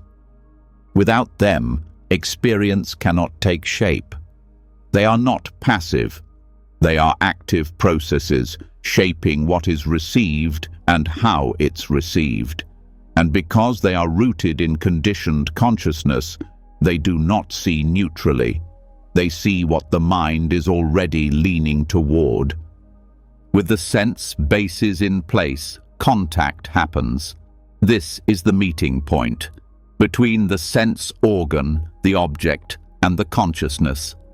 A sight is seen, a sound is heard, a thought arises. Contact is the spark. It's the ignition of experience, and from that contact, feeling arises. Feeling is not emotion. Feeling in this teaching means pleasant, unpleasant, or neutral. Every moment of contact produces one of these tones. This happens before thinking, before meaning, before story. It's immediate, and This simple tone becomes the seed of craving. If the feeling is pleasant, craving reaches out. If unpleasant, craving tries to push away. If neutral, craving searches for something else to feel. Craving is not just wanting, it is the desire to control experience, to hold on to what feels good, to avoid what feels bad, to fill the space when nothing feels like enough. Craving feeds restlessness. It creates the hunger that keeps the mind moving. From craving comes clinging, the moment when desire becomes attachment, not just wanting, but needing. Clinging attaches to ideas, people, outcomes, roles. It turns passing sensations into identity. Clinging takes the thought, "I feel anxious," and turns it into, "I am anxious." This tightens the sense of self and makes suffering feel personal and permanent. Clinging leads to becoming, the formation of a particular state of mind or way of being. This is where identity solidifies. You don't just feel fear, you become the fearful one. You don't just experience thought, you become the thinker. Becoming is the internal build-up of momentum, setting the conditions for future experience. And that leads to birth. In this context, birth doesn't only mean physical birth. It means the birth of selfhood in a specific form, the arising of a new mental world, a new role, a new fixation. Each moment of becoming gives rise to a sense of self being reborn again and again, not just across lifetimes, but across hours and days. Each new worry is a new birth of the anxious self. Each argument is the birth of the angry self. Each grasping thought is a whole identity being constructed again. And with birth comes aging and death, not just physically, but the inevitable passing away of every state we've clung to. What is born must dissolve, what is held must be lost. This is where sorrow arises, not because loss is wrong, but because it is resisted. The cycle completes, only to begin again. And anxiety is the tension created by living inside this loop without seeing it. Each link conditions the next, and the loop moves fast.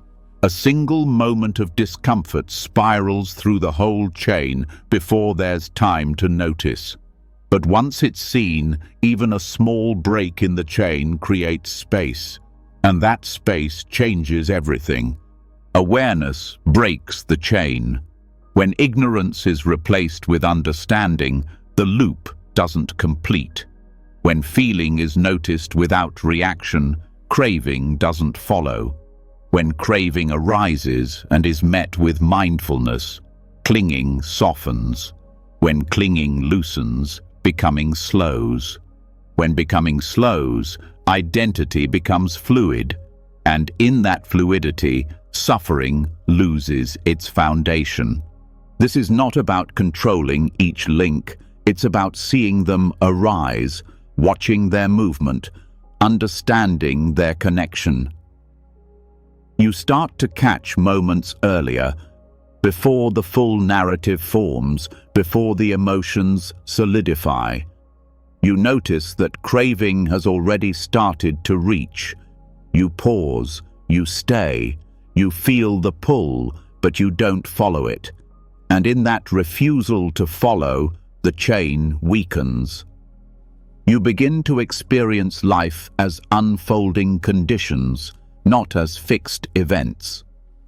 The mind starts to trust impermanence rather than fear it, because now it sees nothing arises without causes, nothing stays without support, nothing ends without freedom becoming possible.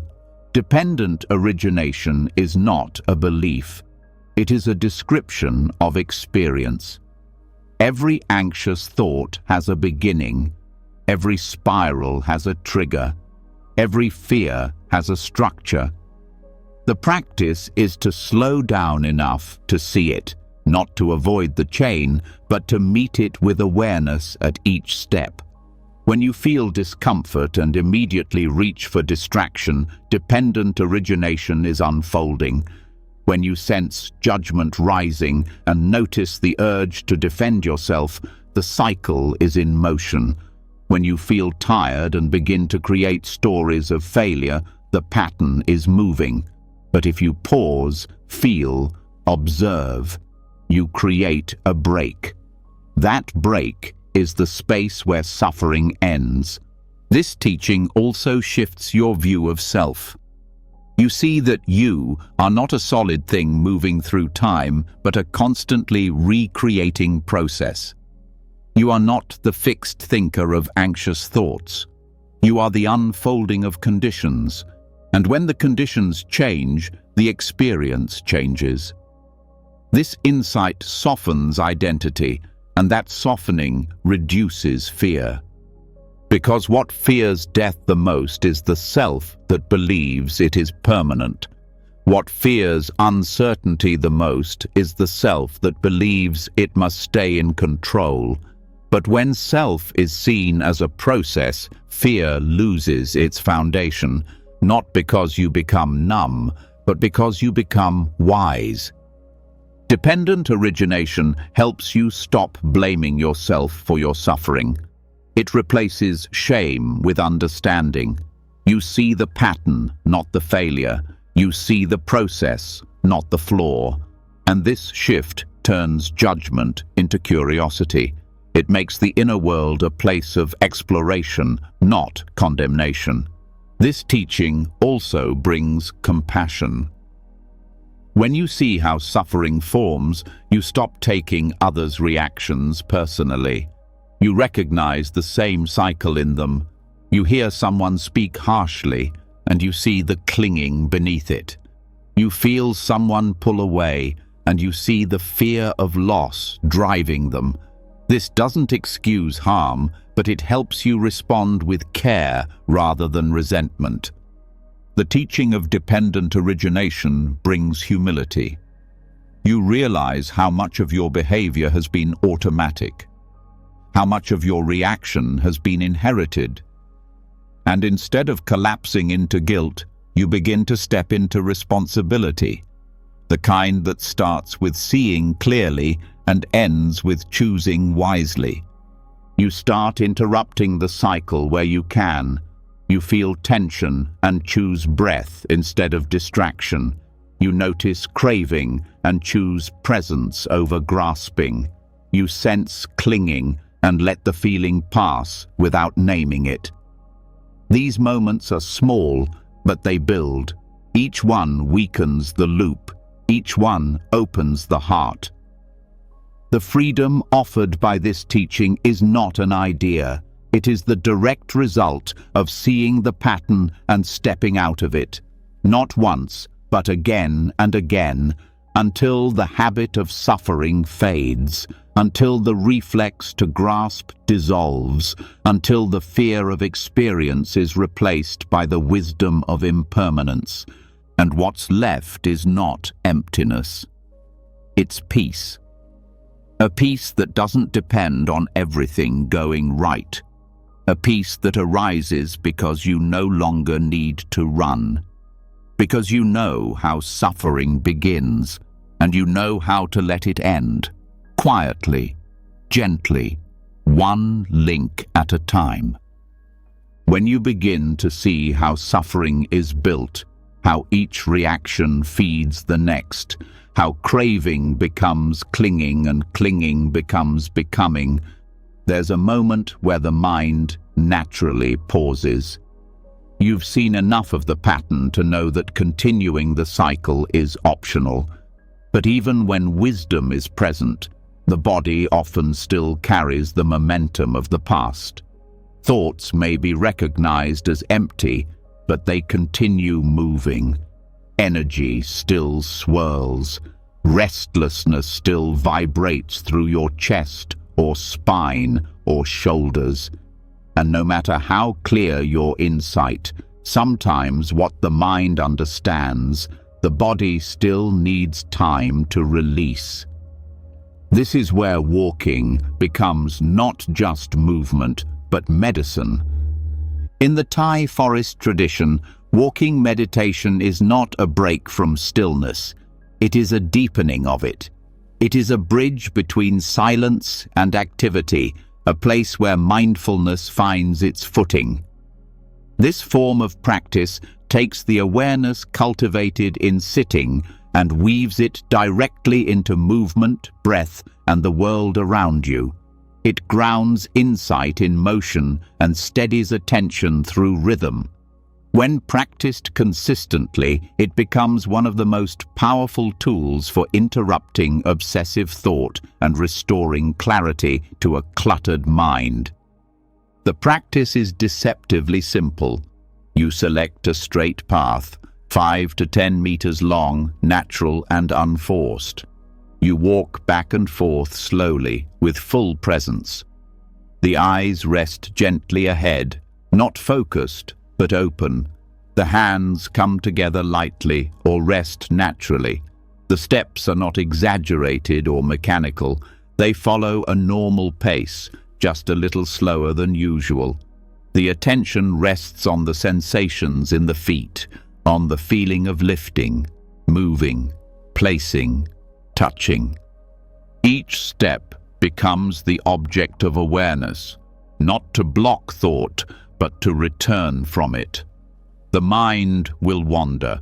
It will chase unfinished conversations, pending decisions, unresolved emotions. When it does, you don't correct it with force. You simply notice and return. The next step is always there, waiting, grounding, real. The rhythm of walking offers a structure the mind can rest in. Obsessive thoughts often arise from unstructured space. The mind fills the unknown with projections. It loops, but walking gives the nervous system just enough input to feel safe, while also leaving space for awareness to settle. It's a practice of returning again and again to something reliable. Contact, pressure, shifting, releasing. You might begin by labeling lifting, moving, placing, or left, right, left, right. But as mindfulness deepens, even the words drop away. You just feel. You stay with sensation, the warmth of the foot, the pull of the muscles, the slight sway of balance. You begin to discover that walking, when done with full awareness, becomes a complete meditation object, not less than the breath, equal to it. When the body is engaged and the mind is watching, a different kind of concentration arises, one that includes the senses, one that keeps you awake yet relaxed. Especially when mental energy is high or sitting feels agitating, walking can stabilize the mind in a way that no other posture can. It gives movement to restless energy without feeding the thinking mind. This practice also supports continuity. Often we meditate in fragments, sitting here, breathing there, returning to distraction all day. Walking bridges those fragments. It brings mindfulness into transition, into action. It teaches that awareness is not tied to stillness. It can move, it can walk, it can continue. The Thai forest monks often practice walking for hours each day, not to escape, but to deepen. They use it as a container, as a space where thoughts are allowed to appear without being believed. In walking, thoughts have room to rise and fall without being acted on. There's no need to suppress them. You walk with them. You allow them to pass. There is also emotional wisdom in this form of movement. Feelings stored in the body, frustration, sadness, tension, begin to unwind through the gentle repetition of steps. You don't need to process them with words. The body processes through movement, through rhythm, through presence. Each step allows release, not always dramatically but subtly, like water finding its level. As the mind settles into the steps, time begins to change. Minutes feel longer, but not in a burdensome way. The pressure to rush fades. The need to arrive disappears. There is just this moment, this foot, this ground. Awareness sharpens, sounds become clearer, the wind touches your skin more fully. You feel alive, not because anything special is happening, but because for once, nothing is being missed. The practice also strengthens equanimity. Thoughts will come. Some may be intense, but you learn not to stop for them. You don't chase them or run from them. You let them be. Just as you walk, you let the mind do what it does without giving it control. This trains a powerful form of non-attachment. One step at a time. Thought arises. Step. Emotion swells. Step. Memory appears. Step. Over time, this becomes more than just a practice session. It becomes a way of walking through life. Each transition, each routine moment, becomes a space for mindfulness to enter. The walk from the kitchen to the bedroom, the path from the car to the front door. These moments become invitations to return. You may also begin to sense the energetic balance of walking meditation. When the mind is dull, walking brings alertness. When the mind is overactive, walking brings steadiness. When emotions are overwhelming, walking creates space. It helps digest the experience of being alive without being overwhelmed by it. It is not a tool to avoid stillness, but to support it. The more mindful you are in walking, the more depth you find in sitting. The more you integrate attention into movement, the less the body pulls attention away when you rest. It becomes a cycle of support. Sitting refines, walking steadies. Together, they create balance. Walking meditation also reconnects you to the earth, not just as a concept, but as a direct experience. Each step becomes a reminder. You are supported. You are grounded. You belong. The earth holds your weight without question. The body knows how to move. Awareness knows how to meet it. Nothing is missing. You may find insights rising during walking that never appear during sitting. Something about the forward motion allows space for understanding, not through analysis, but through felt sense knowing. You walk with a question, and the body answers, not in words, but in ease, in letting go. There is also healing in repetition. When a mind has been traumatized, it seeks patterns to feel safe. Walking meditation gives a gentle, predictable rhythm. No surprises, no demands, just step after step, a soft reconditioning of safety. This is not a bypass of deep pain, but a stable container in which it can be held. For those caught in chronic thinking, walking can become a reset, a chance to stop spiraling, to break the loop not by force, but by redirecting attention. The body doesn't need to be convinced. It just needs to be included. And the moment you feel your feet again, the mind begins to settle. Over time, walking becomes more than practice. It becomes refuge, a way to come home to yourself in the middle of chaos, a way to return without needing a cushion or a special time. Just a path, just your steps, just awareness, moving with the body. You begin to notice that each step is complete. that nothing is missing when you are truly there, that even in movement, peace is possible, that even in transition, stability exists. In a world that pushes for faster, walking asks you to slow down. In a culture that values output, walking reminds you of being. In a mind that overthinks, walking returns you to presence, not with effort, but with rhythm, not with concepts, but with sensation, not with force, but with feet. You don't need to fix your mind before you start. You only need to walk. The ground will hold you, the body will guide you, and awareness, patient and quiet, will meet you step by step. This is how the loop breaks. Not all at once, but one step at a time, mind moving with body, thought resting in presence. Nothing pushed away, nothing clung to, just walking, just now, just this. There's something deeply honest about walking with yourself. No pretending, no performing, no escaping into thought.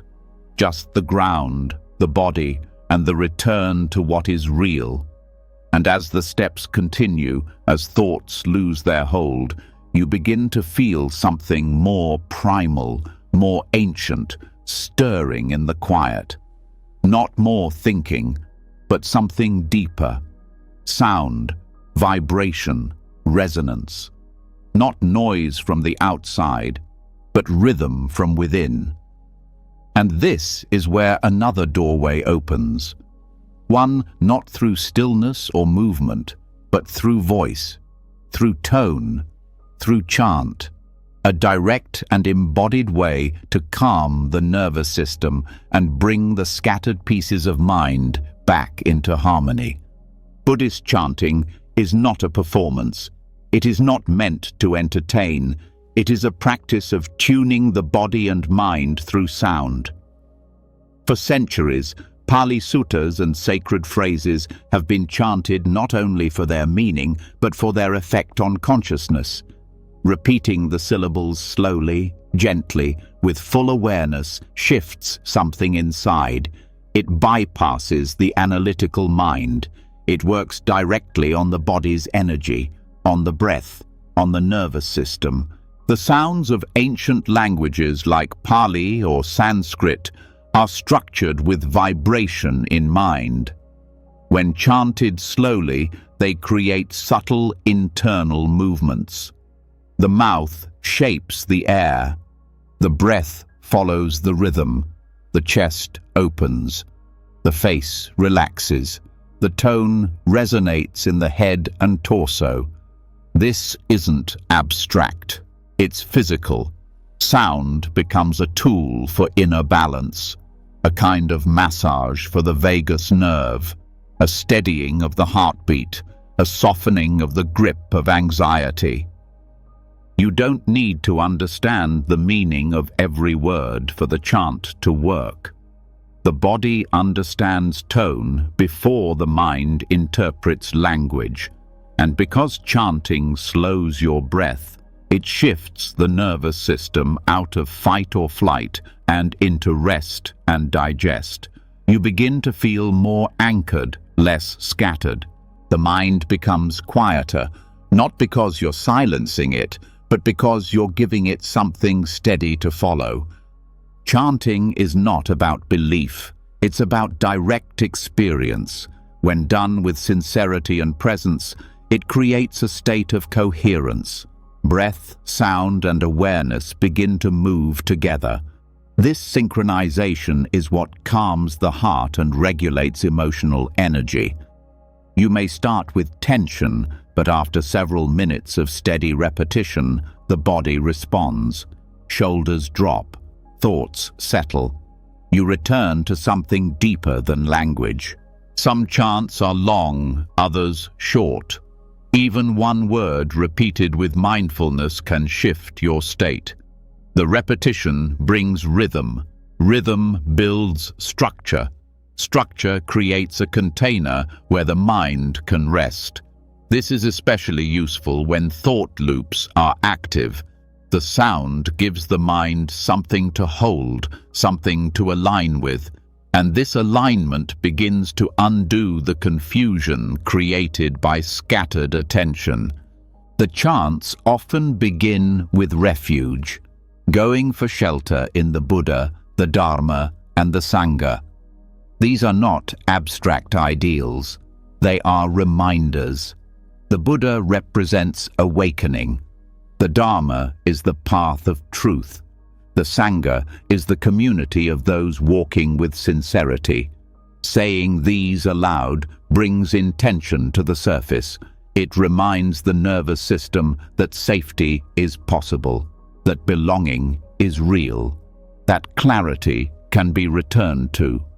There are chants for protection, like the Ratana Sutta, and chants for loving kindness, like the Metta Sutta. Each has its own energy, but beyond content, it's the act of steady sound that matters. Sound removes the need to find the perfect thought. It takes over where words once created tension. Now the same voice becomes the vehicle for release. Chanting also supports emotional release. Emotions are often stored in the chest, throat, and stomach. These are also the places where sound resonates. When the voice is used in a non-performative way, it becomes a direct expression of feeling. You don't need to analyze your sadness. You give it sound. You don't need to explain your fear. You chant through it. The vibration carries what words cannot. This form of meditation also trains concentration. Unlike silent sitting, where the mind can drift quietly, chanting demands presence. You stay with syllables, pace, tone. You are either there or not. This makes it especially useful for minds that wander easily. The sound brings you back without judgment. Group chanting adds another dimension. When voices come together, something collective arises. Breathing synchronizes. Sound builds harmony. The individual nervous systems begin to regulate together. You feel part of something beyond your own thoughts. Isolation fades. The collective vibration becomes a shared grounding. But chanting alone is equally powerful. It becomes a way to care for your own energy, to regulate your state without needing to fix anything. You sit, you breathe, you begin, and the sound leads you deeper into yourself, into a space that holds everything without panic, a space where calm is not something to reach, but something to return to. The posture during chanting also matters. Sitting upright allows the diaphragm to move. The spine supports the breath. The chin is slightly tucked to open the back of the neck. The mouth stays soft. This physical alignment supports vocal resonance. It also creates a sense of dignity, an inner structure that holds you up when the mind wants to collapse. Chanting can be done slowly, almost whispered or strong and steady. The pace affects the state of mind. Slow chanting grounds. Faster chanting energizes. You learn to meet yourself where you are. If you feel heavy, you chant with brightness. If you feel restless, you chant with weight. The voice becomes your own medicine. There is also a devotional element, but it doesn't have to be religious. Devotion here means sincerity, full presence, offering your attention with care. It means stepping beyond analysis and into felt experience. It means trusting that the act of chanting itself is enough. No need for performance, no need for results, just sound, just awareness, just now. Over time, the body remembers. Chanting becomes a nervous system imprint. You say the first phrase and the body begins to soften. The breath lengthens. The tone of voice reminds the heart how to rest. This is not conditioning in a mechanical sense. It's memory. The body remembering what peace feels like through repetition. This practice also supports transitions. When the mind is between tasks or the heart is carrying weight, even a few minutes of chanting can reset your state. It marks a shift from outer to inner, from doing to being, from overwhelm to coherence. You don't have to chant perfectly. The sound doesn't have to be beautiful. It has to be real. Authenticity is what makes the vibration work. The body responds to sincerity, and when sound arises from presence, something within always listens. There's also a purification process. Chanting brings up what is unprocessed. As the voice opens, the deeper layers of feeling may surface: memories, grief, anger. The sound holds space for them to move, not to be explained, but to be felt and released. This is healing not through thinking, but through vibration. The practice doesn't end when the chant ends. The after effect stays. The quiet that follows is often deeper than any silent meditation. The body still hums with the echo. The mind rests in the space sound created. This is the pause where clarity returns, where decisions become simple, where anxiety loses its grip. Over time, chanting becomes part of your rhythm. Like walking or breathing, it becomes another way to return, to soothe, to focus, to remember. And because it uses voice, it connects the inner world to the outer. It unites awareness with action, intention with sound. You may find a phrase that works for you. One line, repeated slowly, becomes a rope you can hold. In Pali or your native language, it doesn't matter. The power is not only in meaning, it's in tone, in presence, in consistency. This is not a practice to force. It is one to explore. Some days you will want to be silent. Others, the voice will call you. Listen. Follow. Let the vibration teach you. Not through ideas, but through resonance, through experience. And slowly, chanting becomes less of a technique and more of a way of being. You speak with more care. You listen more closely. Your nervous system holds less tension. Your presence carries more steadiness. In a world that overwhelms with noise, chanting offers a different sound, one that restores, one that rebalances, one that brings the mind home to the body, the breath, the heart. Not through volume, not through force, but through vibration that begins inside and echoes far beyond it. And when the final syllable fades and the last vibration settles into silence, something remains. A stillness not born from effort, but from resonance. A calm that doesn't need to be explained. After chanting, the nervous system rests. The breath deepens without intention. The body softens its grip. But even in this silence, the path is not meant to be walked alone. Even the most centered breath, the most focused step, the most resonant chant, all happen within the context of a shared world. At some point, the heart begins to recognize what it needs is not more isolation, but more depth in connection, not more socializing, but more sincerity. What breaks the spiral of mental storms is not always insight. Sometimes it's someone beside you, someone who sees you clearly and still stays.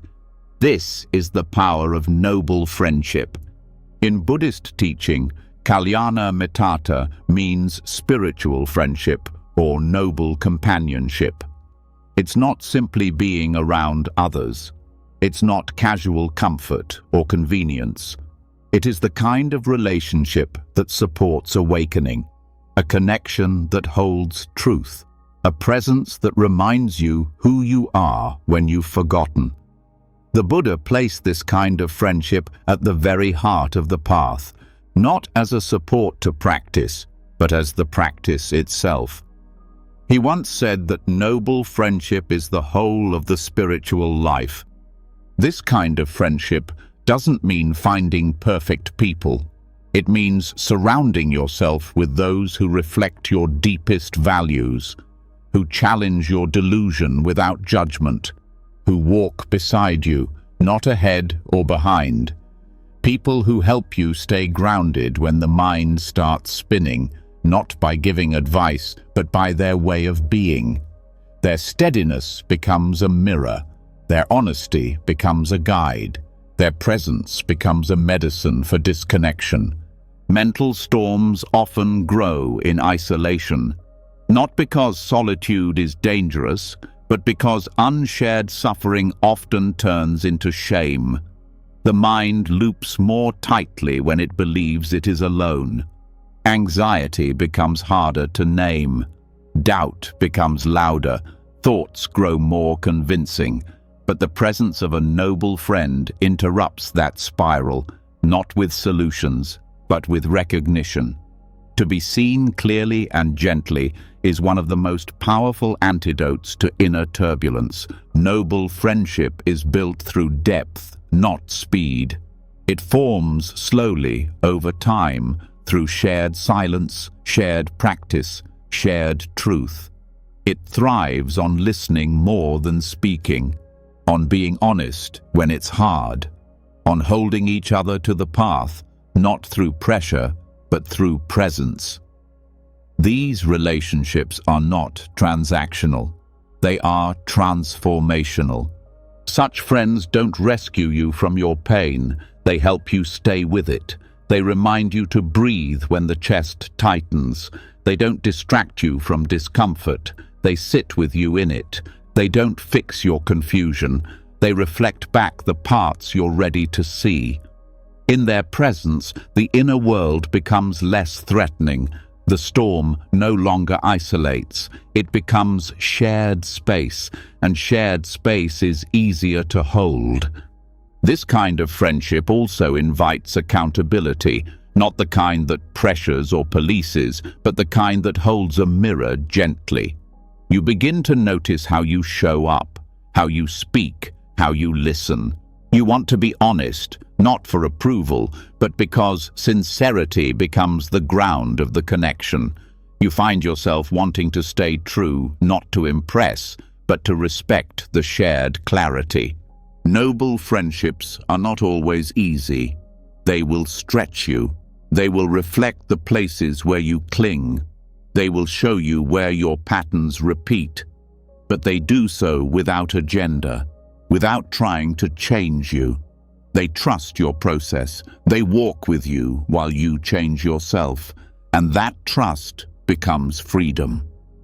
The presence of a noble friend can also ground you in moments of doubt.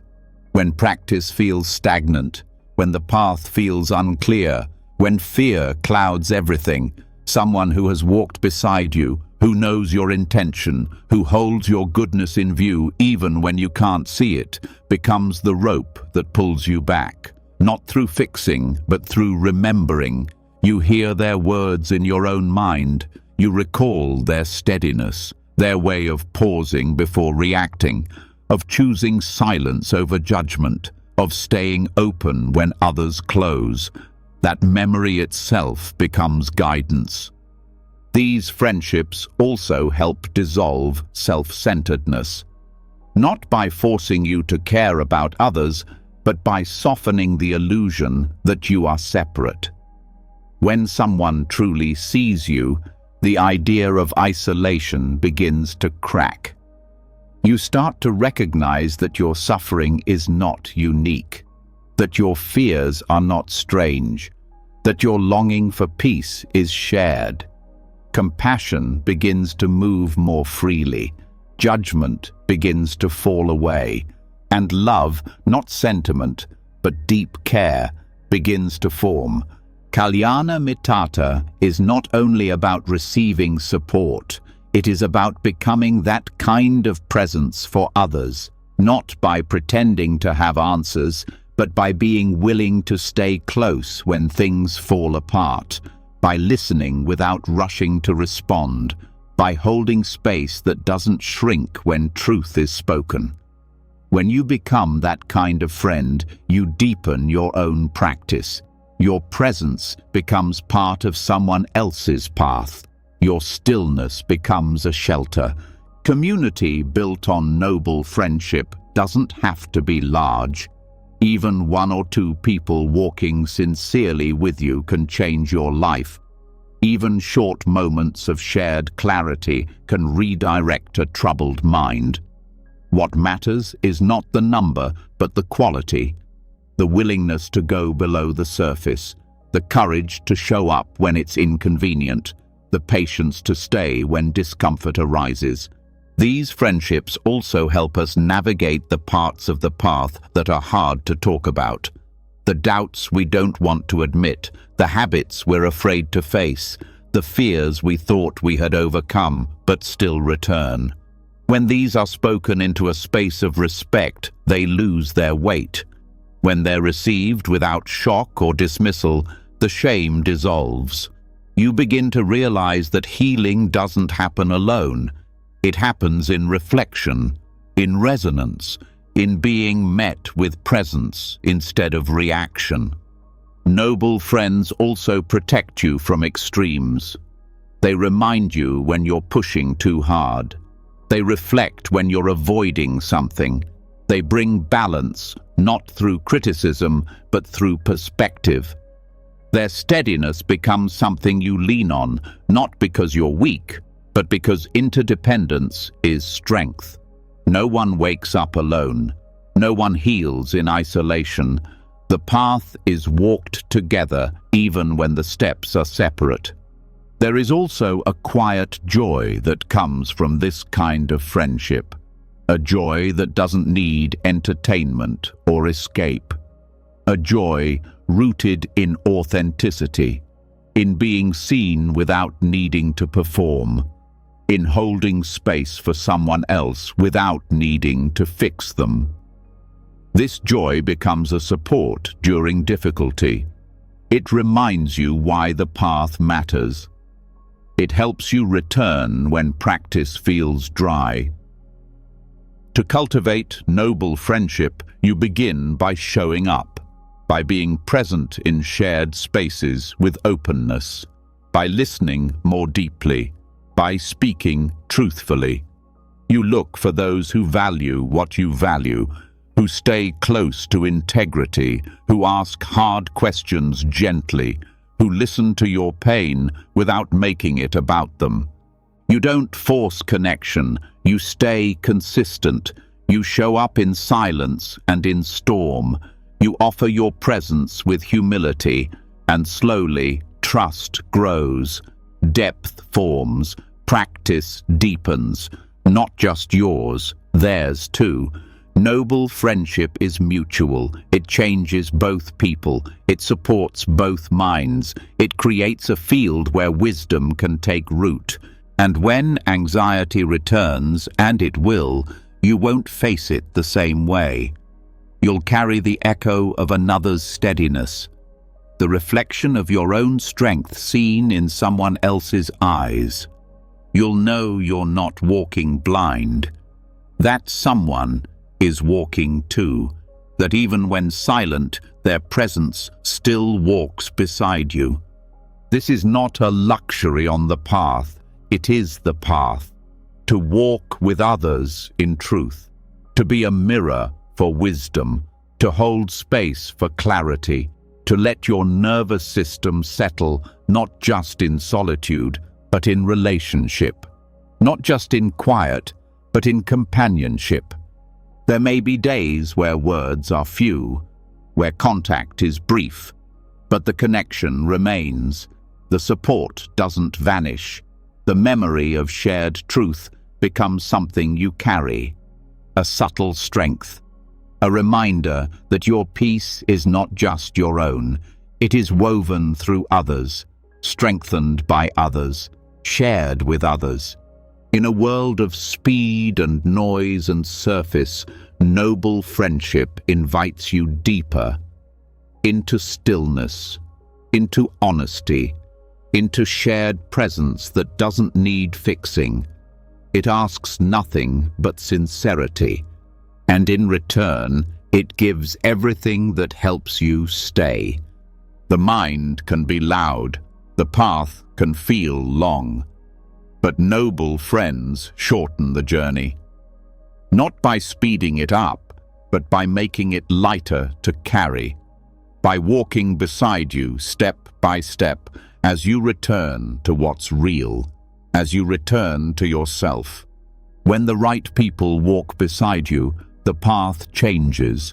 It becomes steadier, clearer, more human. You're no longer carrying the weight alone.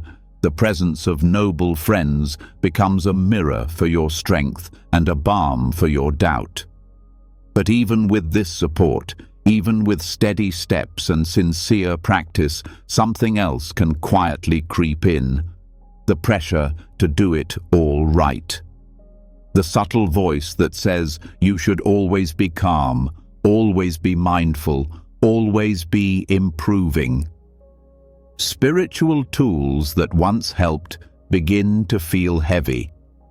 The path that once opened the heart starts to tighten around the edges.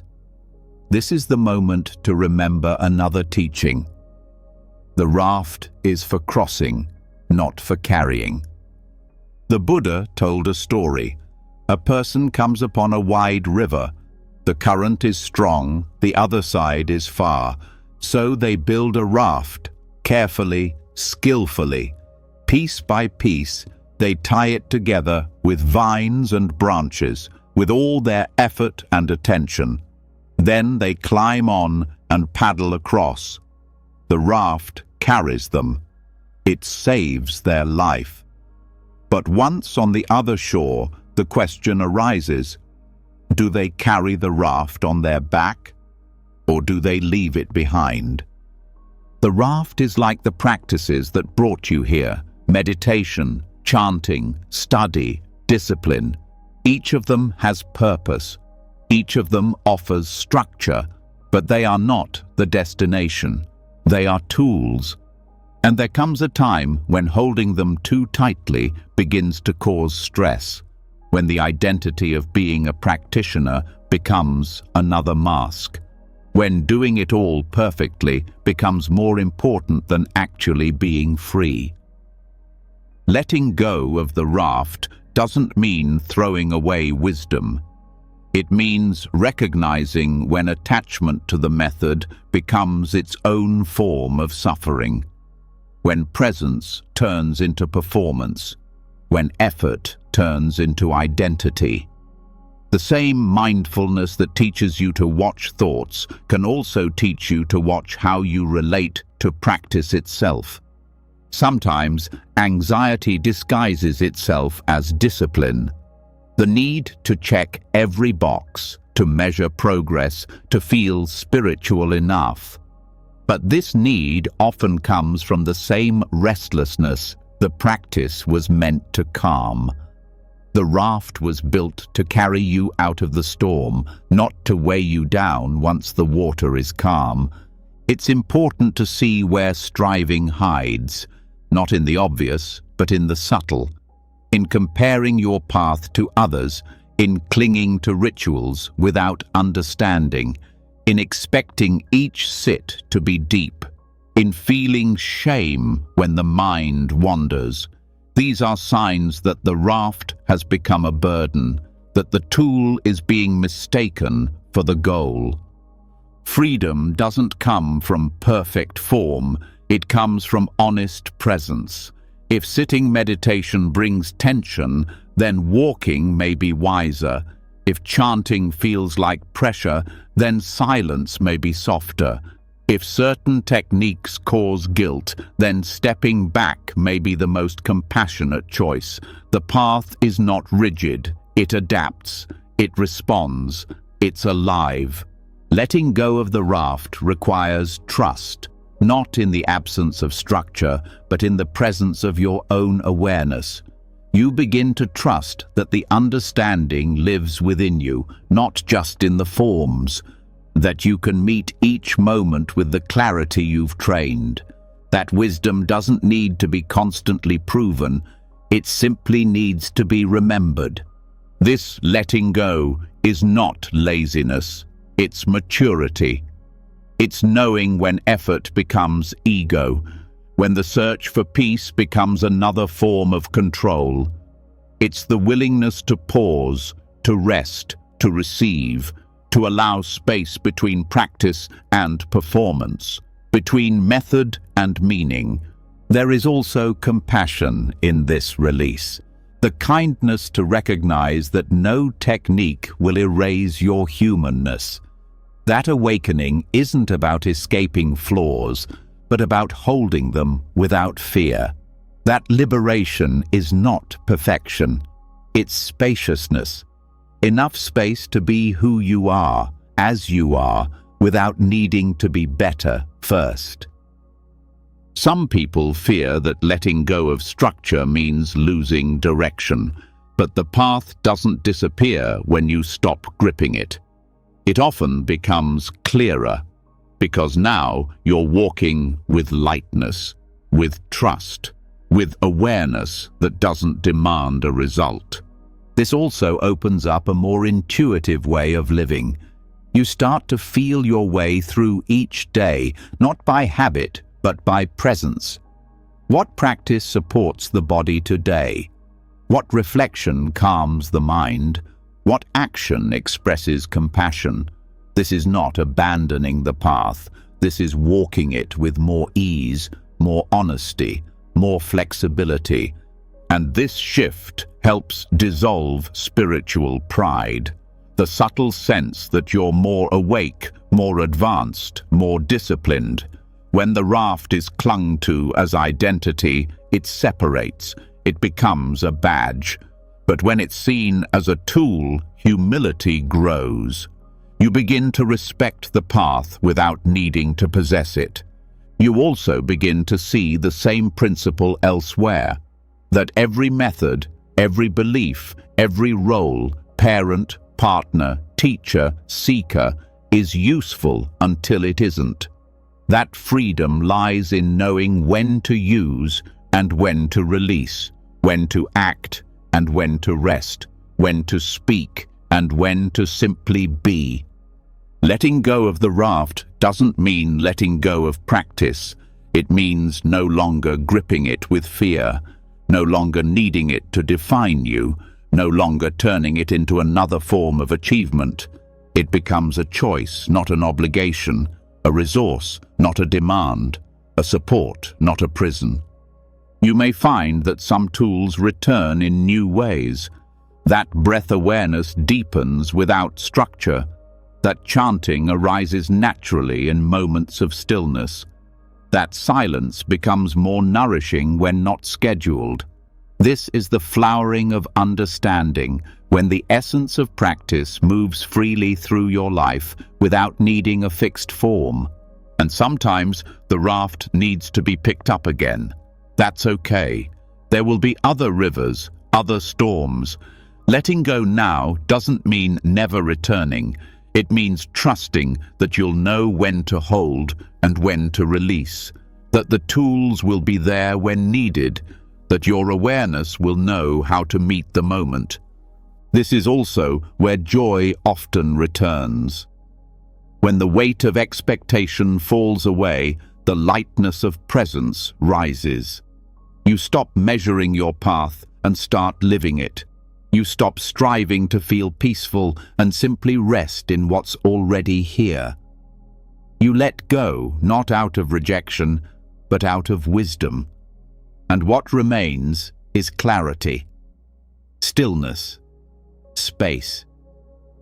You may even begin to laugh more, to see the seriousness with softer eyes, to carry the teachings in your heart rather than on your shoulders, to walk the path not with tension but with grace.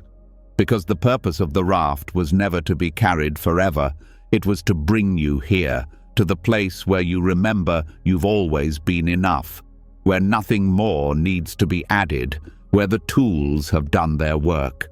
And now, with both hands free, you can bow to the raft, place it gently on the shore, and take the next step unburdened, awake, at peace, and whole.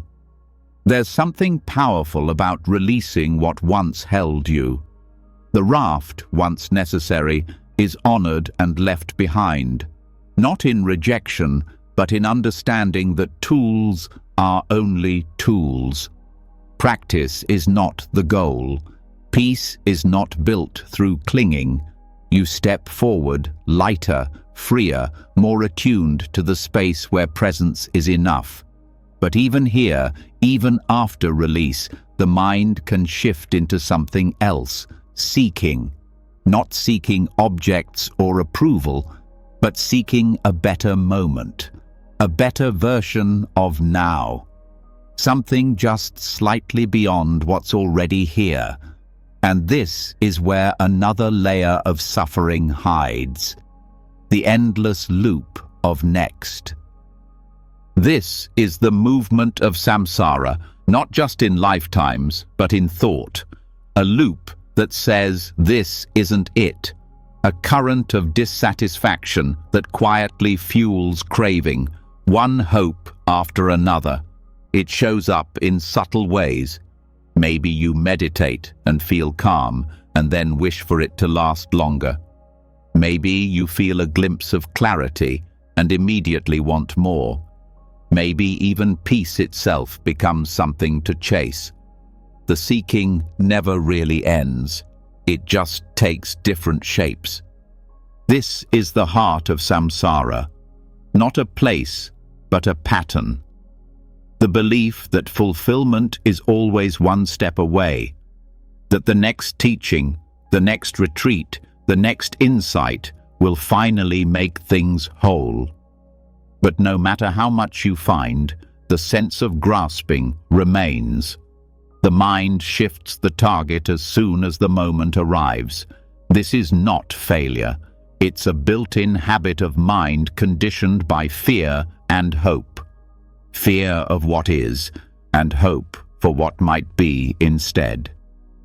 At its root, seeking comes from the assumption that what is now cannot be enough, that something is missing, that peace lives in the next thing. This belief feeds restlessness.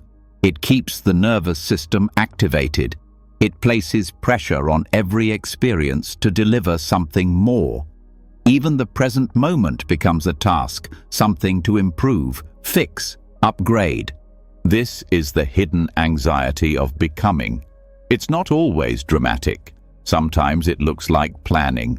Sometimes it looks like subtle dissatisfaction. Sometimes it's the feeling that you need just one more thing to feel okay.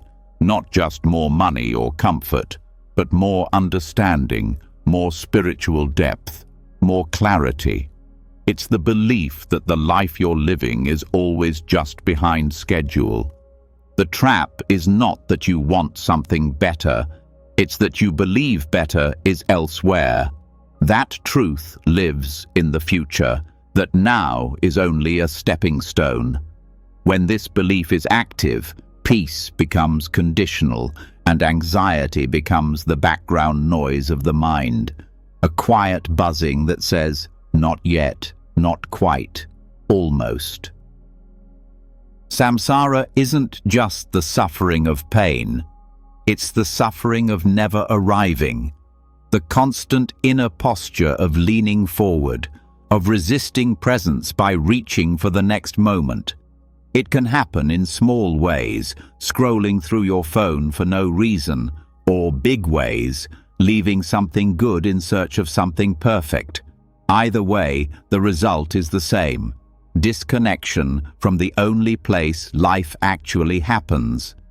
Even practice can become samsara. When meditation becomes a way to chase silence, when mindfulness becomes a way to avoid discomfort, when spiritual work becomes a ladder to climb. Each rung offers hope, but also reinforces the belief that you're not there yet, that you're never there. The way out isn't by stopping movement entirely. It's by stopping the belief that the next moment will be more real than this one. It's by recognizing the loop when it starts, that feeling of lack, that reaching, that pressure to move faster, and instead of obeying it, pausing.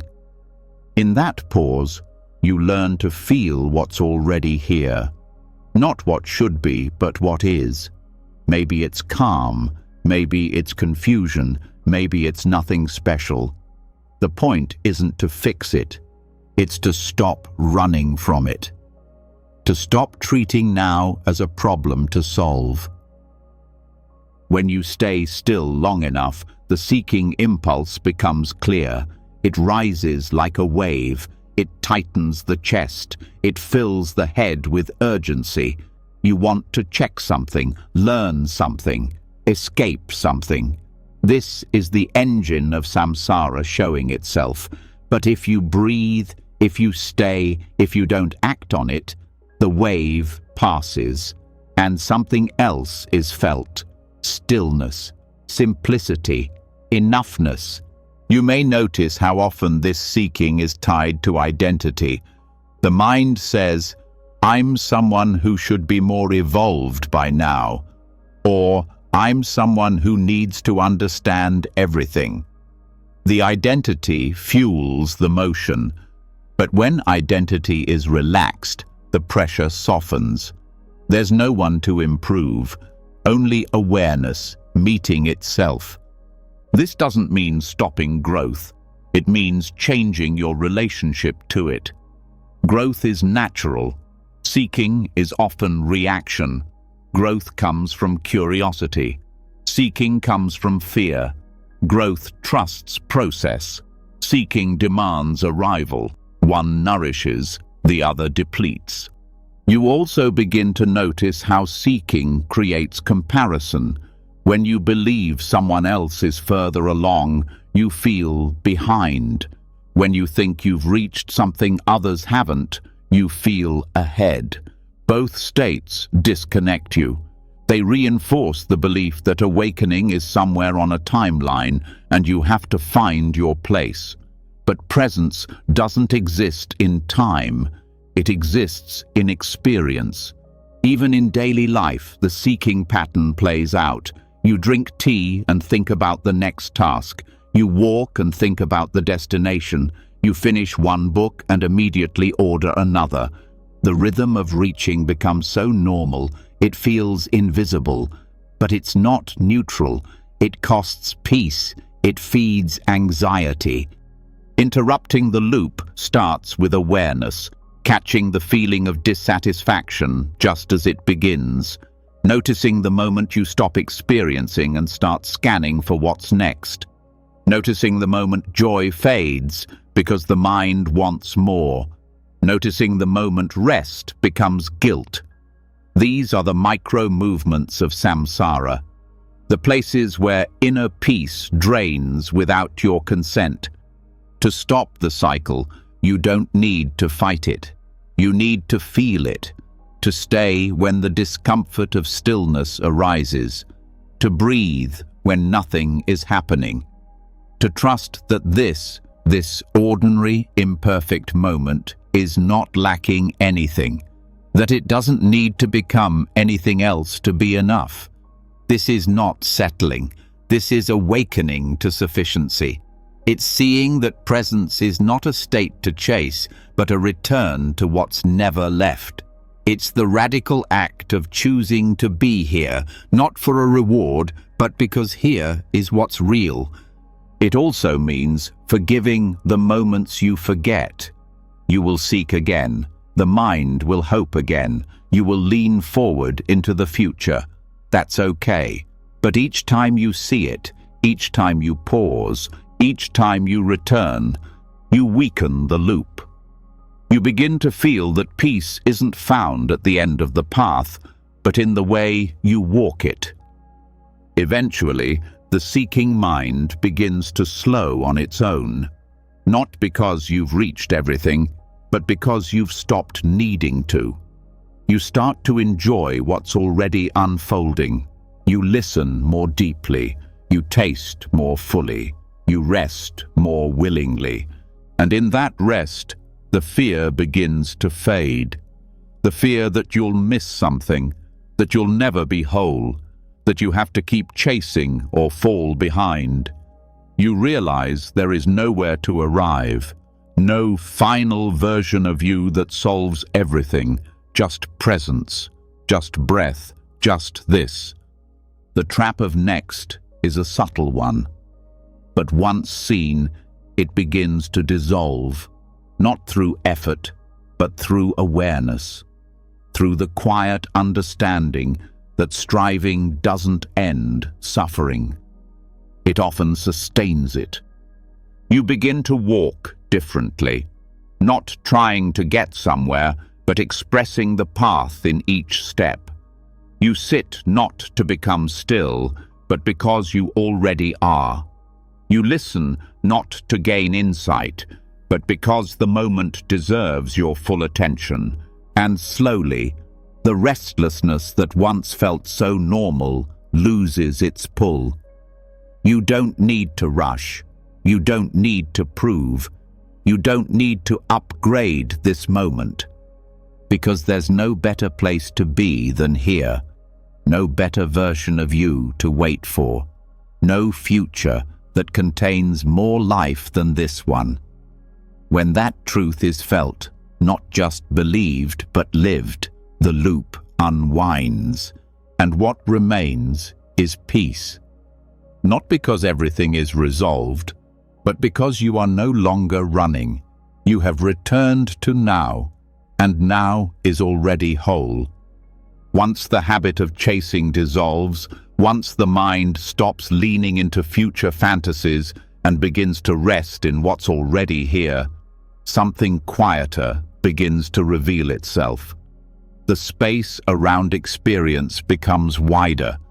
The need to fix or improve each moment weakens. But even in this stillness, something else may stir beneath the surface. Restlessness, mood swings, anxiety, even confusion can still arise, often without warning. Not because you're seeking, but because you're feeding, not with intention, but unconsciously. The body and mind are always being nourished by what's taken in, not just food, but impressions, intentions, and mental patterns.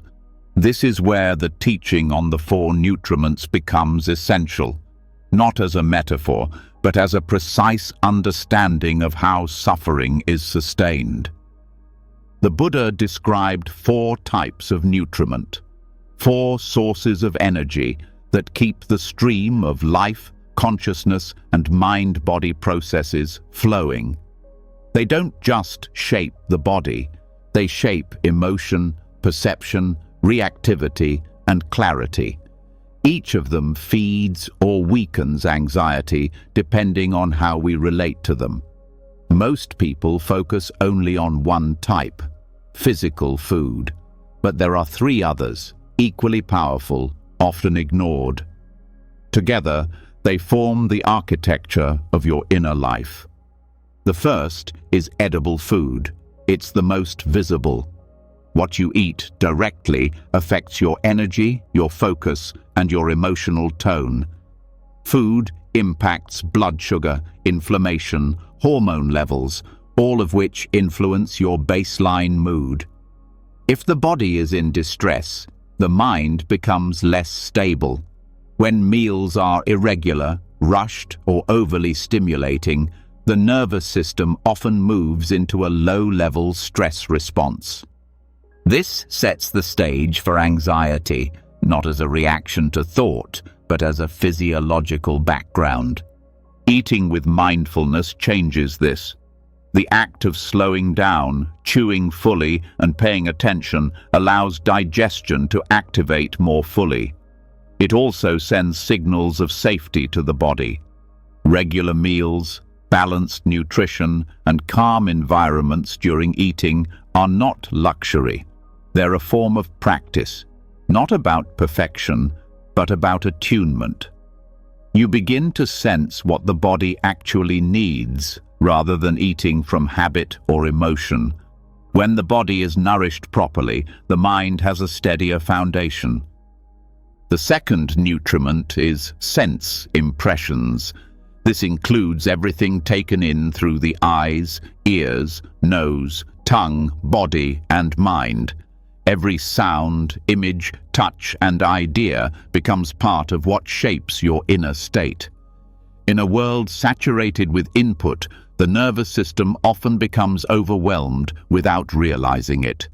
Doom scrolling, violent entertainment, chaotic environments, or simply too much stimulation can overfeed the mind with agitation. The result is not always immediate. It builds over time. Being mindful of what you consume through your senses is not about restriction. It's about recognizing what uplifts, what calms, and what disturbs. Silence becomes nourishing, nature becomes stabilizing, beauty becomes medicine. Harshness, speed, and noise begin to show their effects. Racing thoughts, mood swings, reactivity. When you clean up what enters the mind, inner space becomes clearer. You see more, react less, and begin to sense when overstimulation is tipping into anxiety. This also includes digital habits. What you read, watch, and scroll through becomes mental food. If your day is filled with conflict-based news, superficial content, or endless comparison, the result will not be neutral. Each moment spent consuming stress-based material reinforces fear-based thought loops. You may not feel it instantly, but you carry it. Curating your attention is not indulgence, it's self-respect. It's a commitment to internal balance. Just as you choose clean food for the body, you begin to choose clean impressions for the mind. The third nutriment is volition, intention, will, or desire. This is what drives action. Every decision, whether spoken or silent, is powered by volition. The quality of this intention shapes how energy flows. If the underlying volition is fear, anxiety is never far. If it's driven by greed or self-centeredness, the mind will experience contraction. When volition is rooted in compassion, clarity, or truthfulness, the entire nervous system aligns with peace. This type of nourishment is subtle, but it's constantly active. Even your reason for practicing becomes a form of food. Are you sitting to escape your life or to meet it more honestly? Are you acting from a place of lack or from love? The deeper you look, the more you begin to see how much your mood and thought patterns are shaped by the engine running quietly in the background. Volition also creates karmic momentum. What you want, fear, avoid, or obsess over doesn't just stay as thought, it turns into behavior. And repeated behavior reinforces identity. To change suffering at the root, volition must be examined with honesty. This isn't about suppressing desire. It's about seeing it clearly and choosing wisely. When intention becomes wholesome, even difficulty can be met with dignity.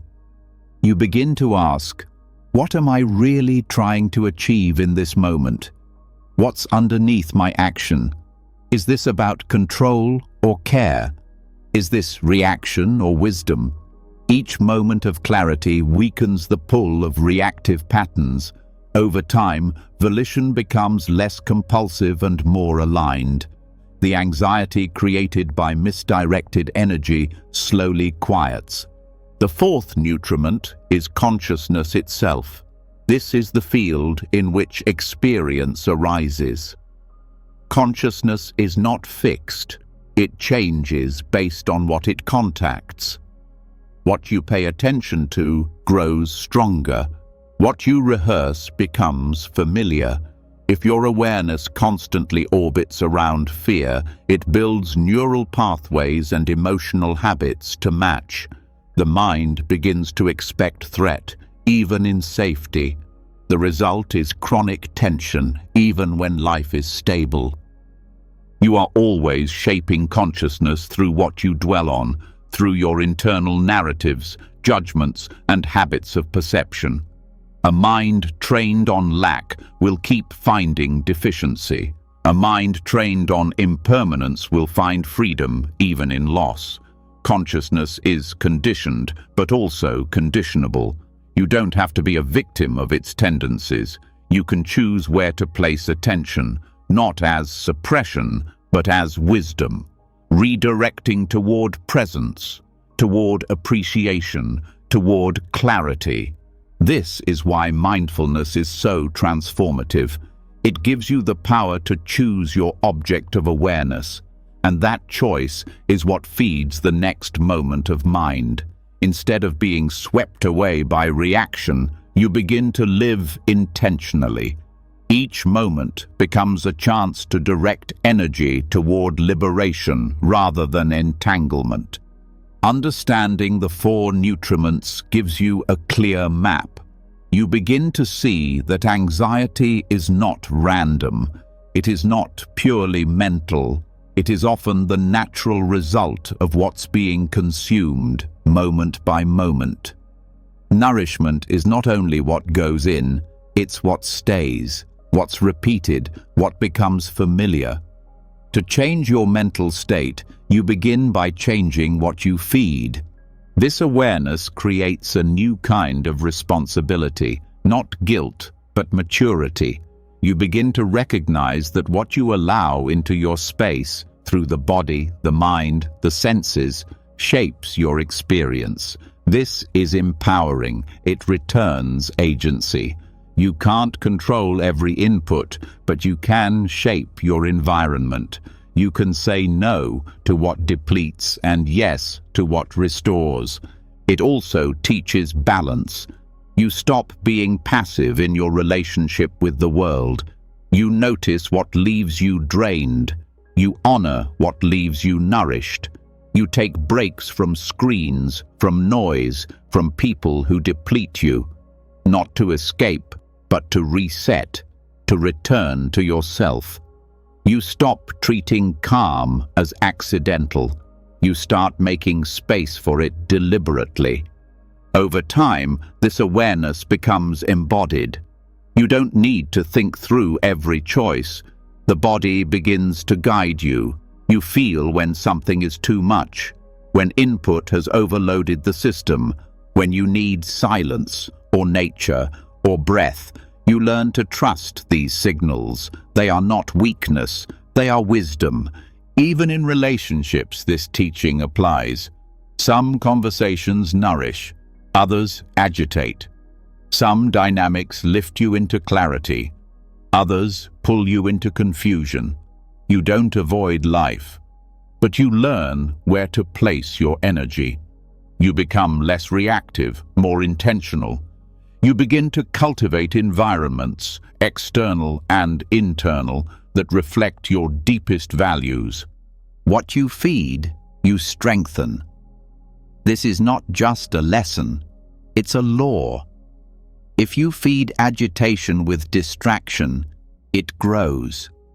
If you feed fear with avoidance, it expands. But if you feed presence with breath, if you feed kindness with action, if you feed peace with space, then those qualities begin to take root.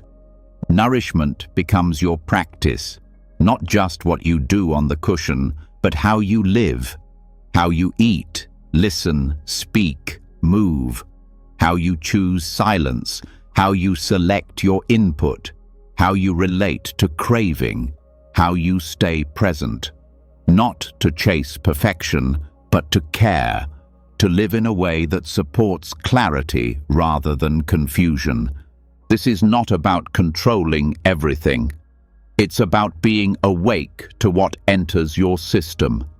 It's about choosing not to numb out, about respecting the mind enough to give it clean food, about respecting the heart enough to protect its space.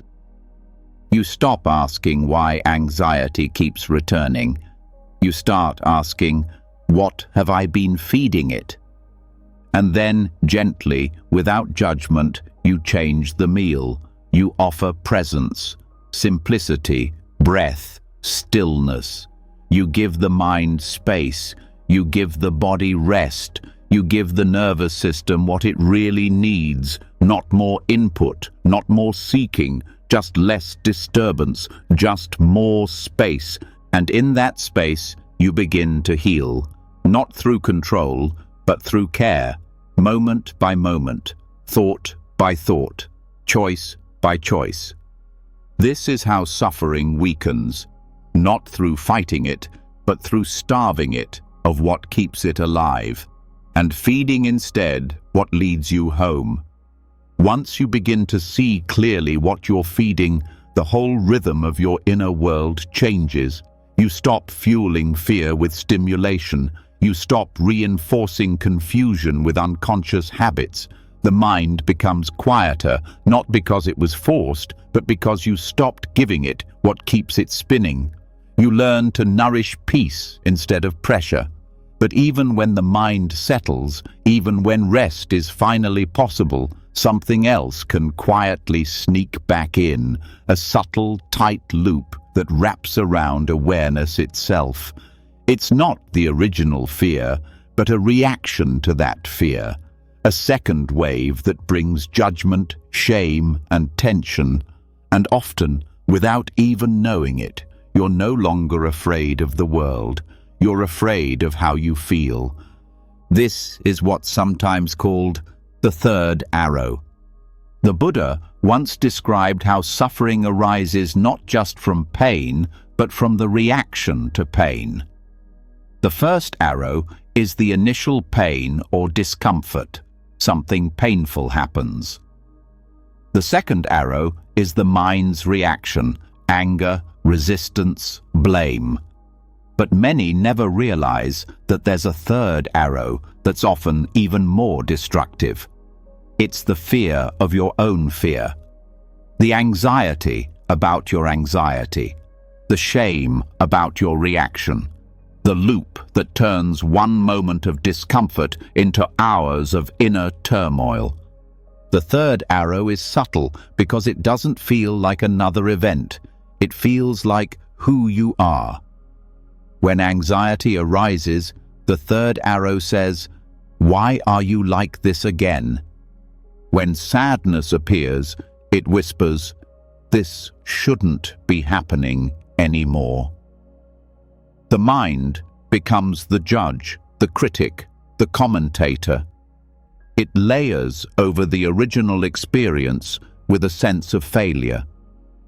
Not only are you feeling anxious, you're anxious about feeling anxious.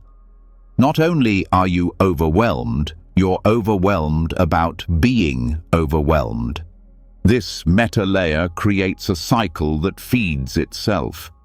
The nervous system senses danger, and the mind adds interpretation. It labels the feeling as bad, wrong, or unacceptable. That judgment then becomes a trigger for more fear. You try to push the feeling away. You analyze it. You get frustrated with yourself for still having these emotions, and each attempt to fix it only confirms that something must be wrong. But the truth is, the anxiety was never the problem. It was the added fear, the belief that it shouldn't be there, that turned it into suffering. The third arrow hides in the spaces between thoughts. It shows up in how you brace your body, how you shorten your breath, how you speak to yourself without noticing. And because it feels so familiar, it often goes unquestioned. To break the loop, you have to go underneath the reaction, not to fight it, but to see it. You begin by acknowledging the original discomfort, fear, sadness, restlessness. And then, instead of pushing it away, you notice what the mind is doing on top of it. You ask, what am I believing about this feeling? Am I resisting it? Am I ashamed of it? Am I expecting myself to be beyond this? This kind of reflection isn't analysis, it's awareness. It's bringing the reaction into the light, so it no longer drives your behavior. You begin to notice how often your suffering isn't from the feeling itself, but from trying to not feel it. The third arrow is the tension of non-acceptance, the war against what already is. The antidote is not control, it's permission. You allow the fear to be present without needing it to vanish. You stop seeing the emotion as failure. You treat it like weather, passing, temporary, not you. You stop holding your breath, waiting for peace. You make space for the discomfort to sit beside you, to be felt without being resisted. Sometimes this means doing nothing, not because you're ignoring it, but because doing is what kept the loop alive. Every attempt to solve the anxiety reinforces the belief that it's dangerous. But when you let it be, something changes. The system relaxes. The pressure lifts. The emotion softens, not because you fixed it, but because you didn't feed it. This shift is gentle, it's subtle. It begins with how you speak to yourself. Instead of, "I can't believe I'm feeling this again," you say, "It's okay. This is just a moment." Instead of, "I should know better," you say, "Even this belongs." That inner voice doesn't need to be perfect, just kind, just spacious enough to allow the feeling without rejection. The third arrow also shows up in practice itself.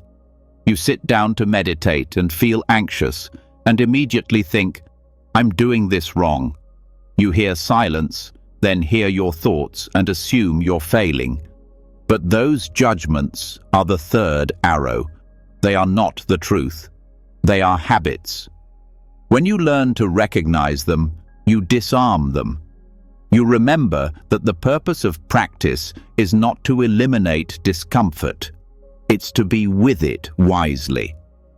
Another way to break the loop is to shift attention to the body. Anxiety lives in the chest, the stomach, the jaw. The third arrow lives in the mind. When you drop into sensation, warmth, pressure, breath, you bypass the story. You return to what is real. You begin to see that the feeling, no matter how strong, is just that, a feeling, not a problem, not a prediction, not a personal flaw. This kind of presence builds resilience. You stop fearing your emotions. You stop fearing your own mind. Even when discomfort arises, you carry a quiet confidence. You know you don't need to collapse into it. You know you don't need to escape it. You can sit, breathe, feel, and stay. Over time, this rewires the system. The nervous system learns that discomfort doesn't mean danger. The mind learns that fear doesn't need to be resisted. You unlearn the habit of self-rejection. You learn the art of staying, and that staying becomes a deep form of self-trust. You may notice that your anxiety still appears, but it passes more quickly. It feels lighter. It doesn't spiral, because now it's not being held in place by resistance. The third arrow no longer lands. It's noticed and dropped. The space between feeling and reaction widens, and in that space, peace can enter. This isn't about mastering every emotion. It's about softening the grip. It's about no longer turning pain into punishment, no longer turning emotion into identity. You feel sad, but you're not a sad person. You feel afraid, but you're not a broken mind. These are waves. You are the ocean, deep, still, unmoved beneath the surface.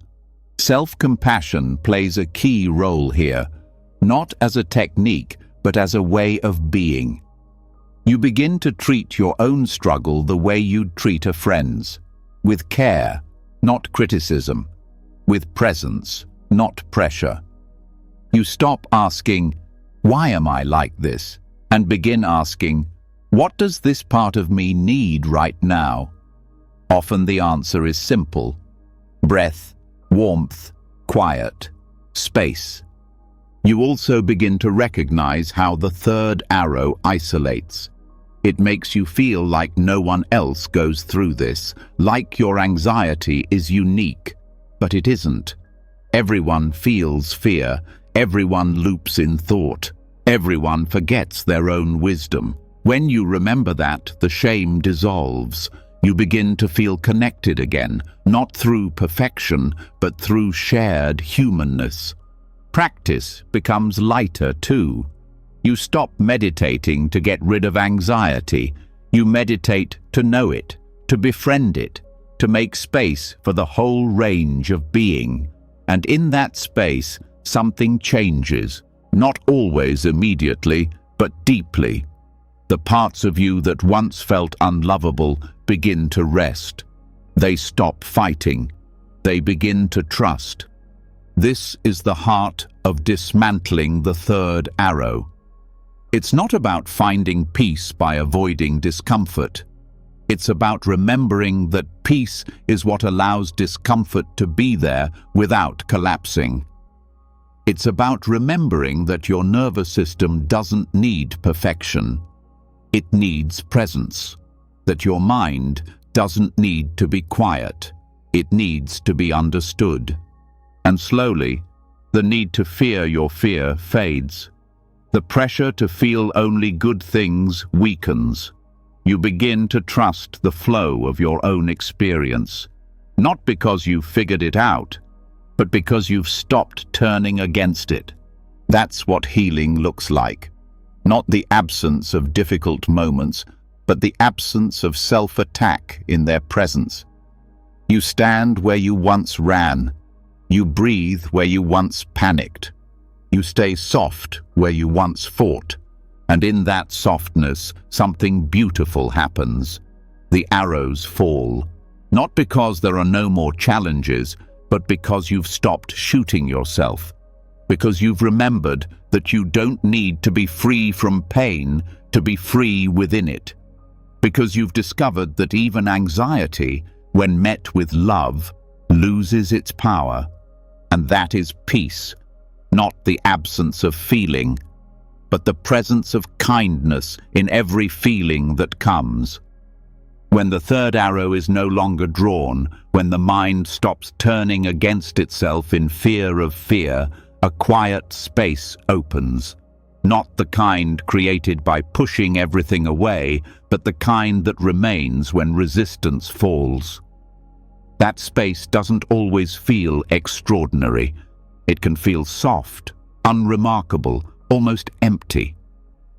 But stay long enough in that openness, and something begins to reveal itself. Not through effort, but through stillness. Not as a reward, but as a signpost. The deeper the mind settles, the more it begins to show signs of calm that aren't created by thought. These are known as nimitta, subtle mental signs that arise not from imagination, but from the natural unfolding of quiet awareness. Nimitta are not visualizations. They are not fantasies or projections. They are spontaneous markers of depth in meditation. They appear when the mind becomes unified, when the usual movements of craving and resistance have paused, and what remains is attention gathered in stillness. The appearance of a nimitta is not the goal of practice, but its reflection. Just as the moon is reflected clearly only on still water, these signs arise only when the surface of the mind becomes still enough to hold them. Most commonly, nimitta present as light. Not physical light through the eyes, but an internal radiance that arises in perception. It may appear as a soft glow, a stable brightness, or a subtle field of color. For others, the nimitta might come as a felt sense of spaciousness, buoyancy, or radiant calm. It is not something you try to make happen. In fact, trying prevents it. It arrives when the effort to arrive has fallen away. Understanding nimitta begins with understanding the conditions that support them. The mind must be quiet, but not dull, alert, but not tense. This balance comes from steady attention to a meditation object, often the breath. As the breath becomes subtle, the mind becomes collected. Distraction fades. The body feels light. The sense of boundaries begins to dissolve, and the center of attention becomes refined and stable. When attention becomes so steady that it no longer jumps to thought or external sensation, a shift occurs. The breath may disappear from awareness, not because it's stopped, but because the mind no longer needs to hold it. In that moment, something new appears, a gentle brightness, a presence without shape, a quality that doesn't need to be defined to be trusted. It's easy to miss this moment, especially if the mind is expecting something dramatic. Nimitta are often quiet. Their power lies not in what they show, but in what they indicate. That the mind is no longer scattered. That awareness is beginning to unify. That stillness is no longer partial, but complete. The danger at this point is craving. When the nimitta appears, the untrained mind may grab for it, try to control it, try to hold it in place.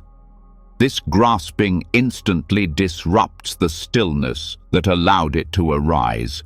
The light flickers, fades, or becomes unstable. The lesson is clear. You cannot own stillness. You can only rest within it. Letting the nimitta remain without interference is a subtle art. You stay present. You don't analyze. You don't direct. You rest in awareness of the sign, letting it deepen naturally. The nimitta then becomes a gateway, not something you focus on in the usual sense, but something that holds your attention effortlessly, like being drawn into a gentle current. This deepening often leads to the absorption states known as jhana. In these states, the mind becomes fully unified with the meditation object. Thought ceases, time dissolves, the sense of self recedes. There is only knowing, calm, still presence. Nimitta is not the absorption, but the threshold, the signal that the door is open. It's important to remember that not all nimitta are visual. For some, it might feel like a centerless silence, a clarity so still it feels luminous, even without form. Others may sense a kind of inner expansion, no edge, no center, only presence. What matters is not the form, but the quality. Is it steady? Is it peaceful? Does it arise from calm, not force? The presence of nimitta also helps reveal the nature of the mind. You begin to see that thought is not the default. That awareness, when unclouded, naturally rests in peace. That what you are looking for has always been there, just covered by agitation. This insight doesn't need words. It arrives as knowing, direct and complete. Over time, the nimitta becomes familiar.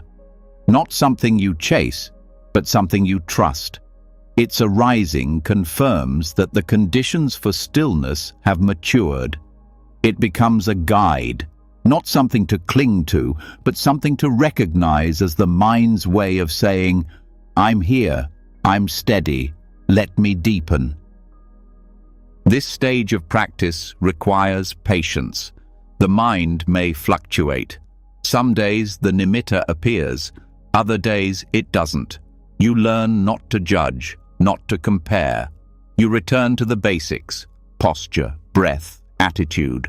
You know that depth is not in the experience, but in the steadiness of presence. There is also a danger in becoming attached to the nimitta itself, to think of it as a goal, a sign of success. But attachment to subtle states is still attachment. The teaching remains: use the raft, then let it go. Let the nimitta be a tool, not a trophy. Let it support your settling, not distract you from the deeper letting go that follows. As the mind becomes more familiar with these signs, daily life changes too. You start to carry that same quiet into movement, into speech, into relationships. The mind becomes more sensitive to disturbance, but also more forgiving. You don't need the nimitta to appear in daily life for its effect to remain. The residue of that deep stillness lingers. It shapes how you respond, how you listen, how you hold discomfort without collapse. You also begin to recognize the early conditions that lead to stillness, the habits that support clarity, the ones that weaken it. You become less tolerant of internal noise, not because it's bad, but because you've tasted what silence can reveal. You move through life not chasing states, but protecting the simplicity that allows them. In this way, nimitta becomes more than a meditation concept. It becomes a way of sensing the internal climate, a signal of alignment, a reminder that peace is not an idea, it's a real, embodied experience. One that the mind knows how to return to when given the space. This deep calm is not separation from the world. It's intimacy with reality. It allows you to meet suffering without panic, to be with joy without clinging, to sit in the center of the storm and not be swept away. Nimitta is not the end of the path. It is a marker, a turning point, a whisper that says, "Stay. This is the way." No need to rush, no need to grasp. The stillness is already inside you. The light already shines. All you have to do is rest, let go of the noise, trust the quiet, and return, again and again, until the signs appear, not because you forced them, but because you finally stopped trying. And the mind, relieved of effort, opened itself to the peace that was always waiting. When the mind rests deeply and nimitta arises, you begin to taste the profound calm that has nothing to do with thinking. Not an idea of peace, but direct experience, an internal brightness, a centerless stillness, a depth where nothing needs to be said or fixed. These signs don't just reflect concentration, they reveal something more fundamental. How little of what we normally identify with is necessary for awareness to be fully alive. In that silence, the usual stories fade. The familiar self loses its shape. And what's left is something much simpler, much more honest. But when the sitting ends and the body is felt again, something else returns with it. tension, discomfort, image, the sense of being someone in a body, with all the attachments and fears that come with it. This is where the contemplation of the 32 parts of the body becomes a tool, not to disconnect, but to see clearly. This practice is direct and grounding. It begins by breaking down the illusion of the body as a unified, beautiful, or fixed object. In daily life, the body is often seen through emotion, through opinion, through judgment. We compare, protect, decorate, worry, and strive. But underneath all that, the body is not what we believe it to be. It's a collection of elements, constantly changing, never entirely under our control. The Buddha taught contemplation of the 32 body parts as a way to loosen the grip of attachment and pride, and also to free the mind from fear. This isn't about rejecting the body or thinking negatively of it. It's not a punishment. It's a practice of seeing truth without distortion. By mentally dividing the body into parts, hair of the head, hair of the body, nails, teeth, skin, and continuing through flesh, organs, bones, and fluids, you begin to disrupt the automatic sense of me and mine. You stop seeing the body as a solid self and start seeing it as a process of nature. This shift in perception changes how suffering is experienced. Physical discomfort becomes less personal. Aging loses some of its sting. Fear of appearance and comparison starts to weaken. What once felt like a source of identity starts to look more like a changing system. This change is not abstract. It's felt in how you relate to your body every day. The craving to control, to perfect, to protect starts to soften. As you recite and reflect on the 32 parts, either silently or aloud, you bring the mind to the direct experience of the body as it is, not as a social image, not as a concept, but as sensation. The repetition trains the mind to see beyond surface beauty or shame. Hair is just hair. Skin is just skin. Blood is just blood. Each part, taken individually, has no special status. But when strung together in illusion, they create attachment. This meditation also works deeply with tension. Many people carry stress in their body without realizing it comes from identification. The shoulders clench to uphold an image. The stomach tightens in fear of being judged. The jaw locks to hold back emotion. By dissecting the body in awareness, you begin to dismantle the layers of meaning placed upon it. This doesn't erase sensation, but it clears the false ideas that turn sensation into suffering. You start to understand that the body is not a problem, but the grasping around it is. The need for it to look or feel a certain way, the fear of it aging, the shame of its imperfections. When you see each part clearly, that pressure lifts. You're not reducing the body, you're freeing it from story. This practice also interrupts self-view at a deeper level.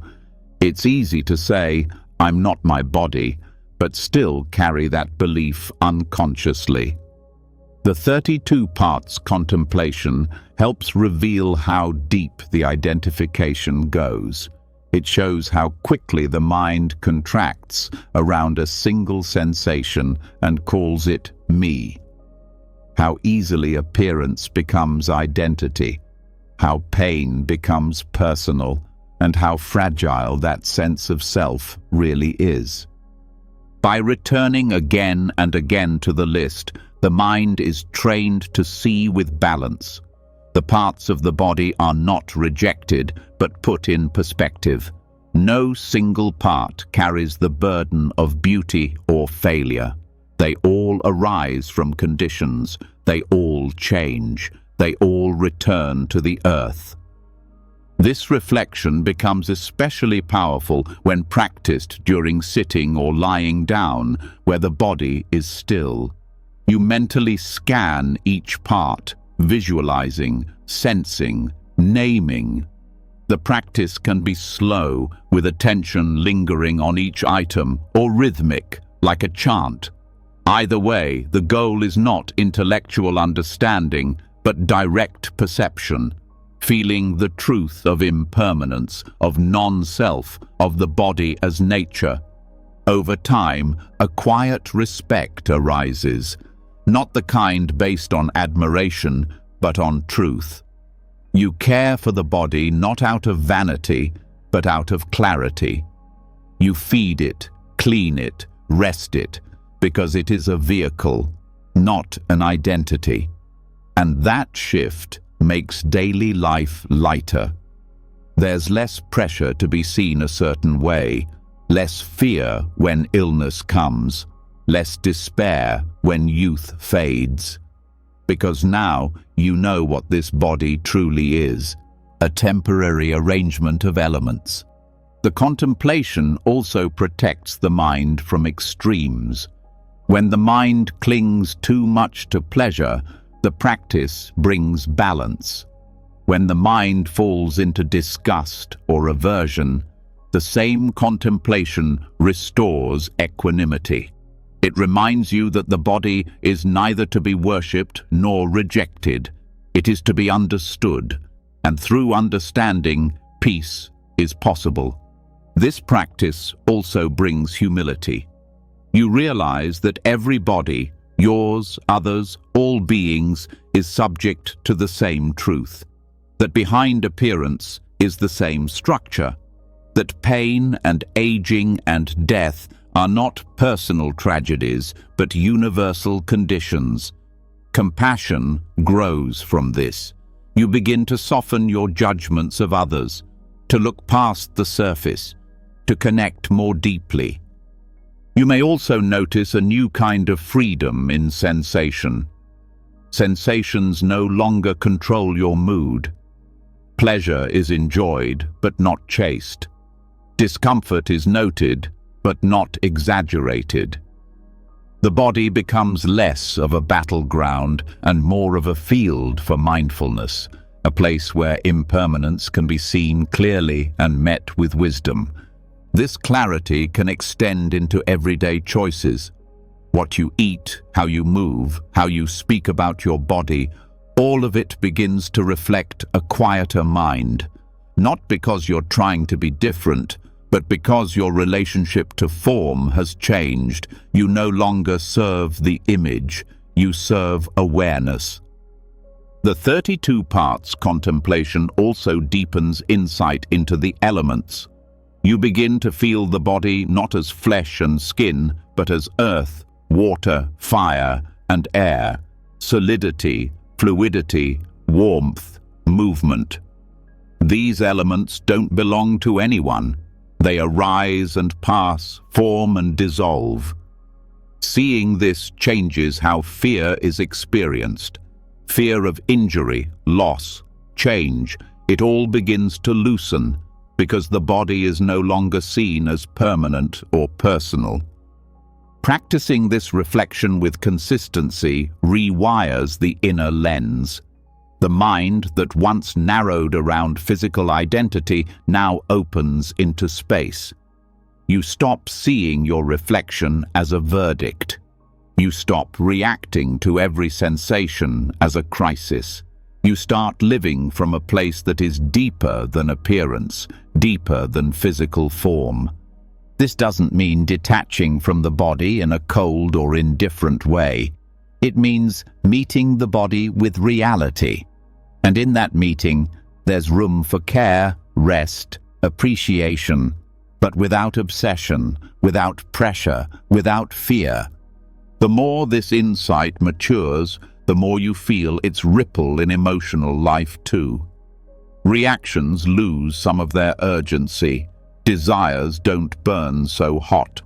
The need to defend, to impress, to hold on softens, because now you've seen what the body is. You've seen what the self is not. And in that seeing, peace begins to feel natural. Not because you escaped the body, but because you saw through the illusions placed on it. Not because you abandoned form, but because you stopped mistaking it for something solid and separate. So, the practice continues, not for perfection, but for freedom, not to numb feeling, but to see through clinging, to feel the breath without building a self around it, to touch the skin without defining identity, to move, live and care, not from ego, but from understanding. This is what the contemplation gives. Not answers, but perspective. Not detachment, but peace. A shift so gentle it may be missed, but so powerful it changes everything. You carry this clarity into life, into movement, into aging, into pain, into beauty. And with every moment, you remember, this too is just a part. This too is just a process. And I do not need to cling to what is passing to know what is real. When the illusion of the body begins to dissolve, when each part is seen not as self, but as a changing process of nature, something inside shifts. What once felt solid becomes spacious. What once demanded control begins to soften. You start to see not just the body differently, but your whole experience. Thoughts, feelings, sensations, all begin to lose the weight they once carried. And in that shift, a deeper question arises. If even the body is not who I am, what else have I been mistaking for self? The answer leads straight to the structure of thought itself. Not isolated thoughts, but the entire system of overthinking that once ruled the inner life.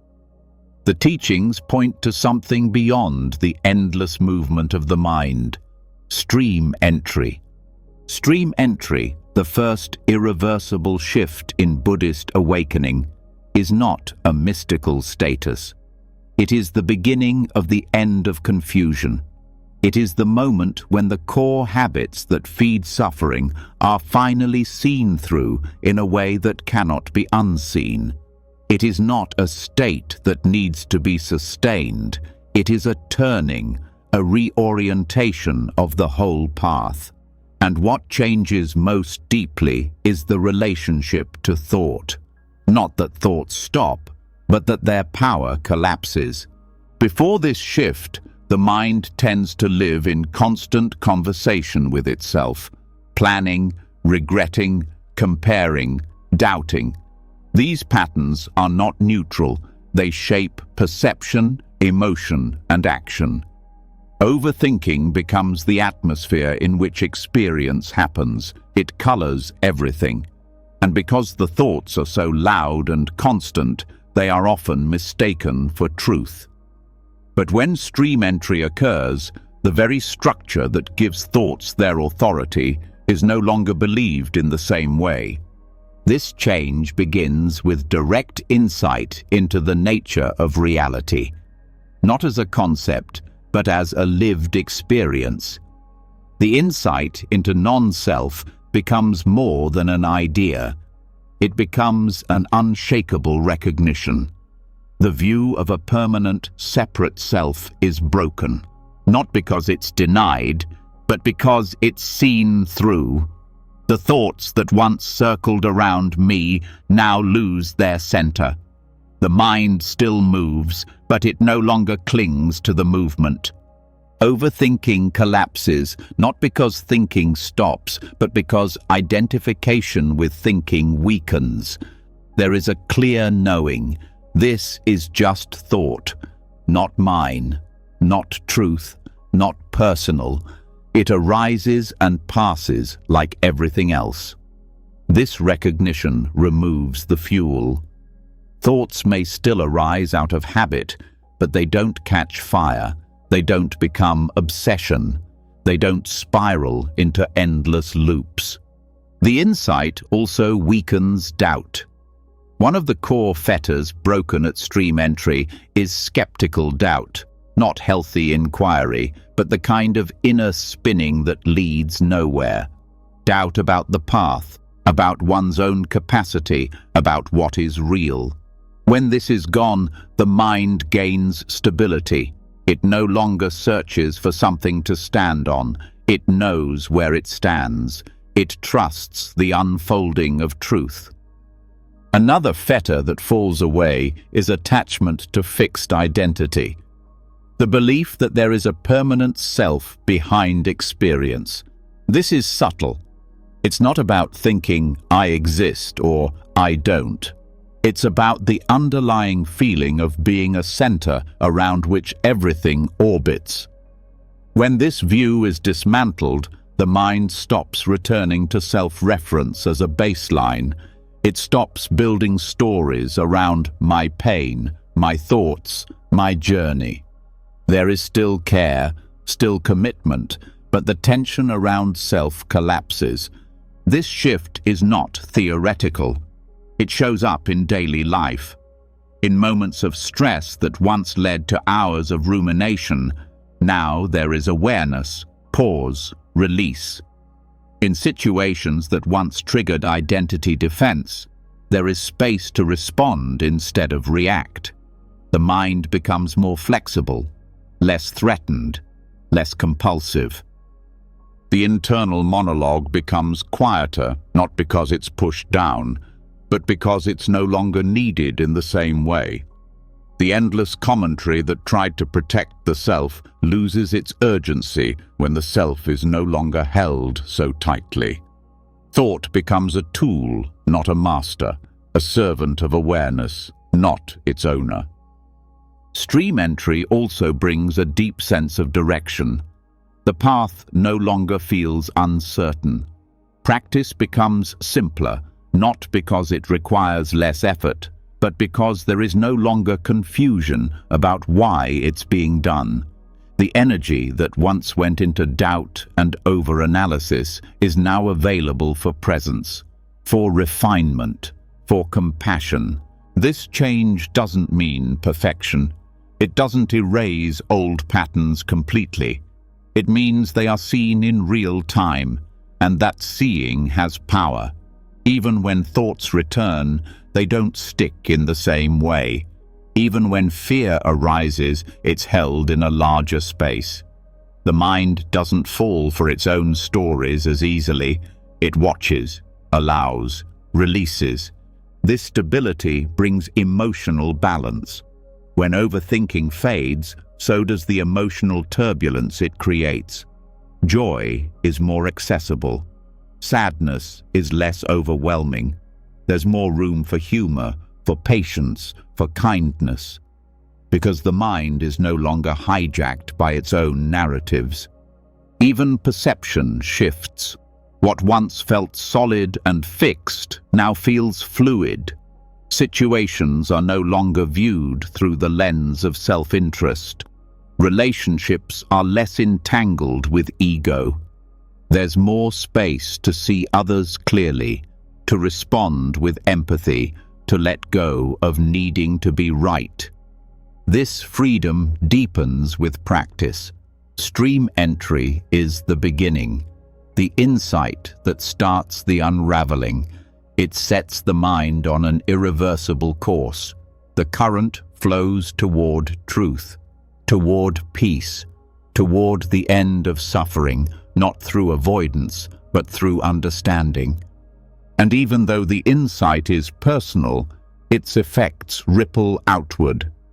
A mind that no longer clings is a mind that harms less. A mind that doesn't over-identify is less defensive, less reactive. The changes are subtle at first, but they shape every interaction, every decision, every breath. This stage also brings clarity about the nature of craving. Another fetter, attachment to rituals as ends in themselves, also falls. Practice is no longer about doing it right to gain identity. It becomes about what is skillful, what brings freedom. Meditation shifts from performance to inquiry, from achievement to simplicity.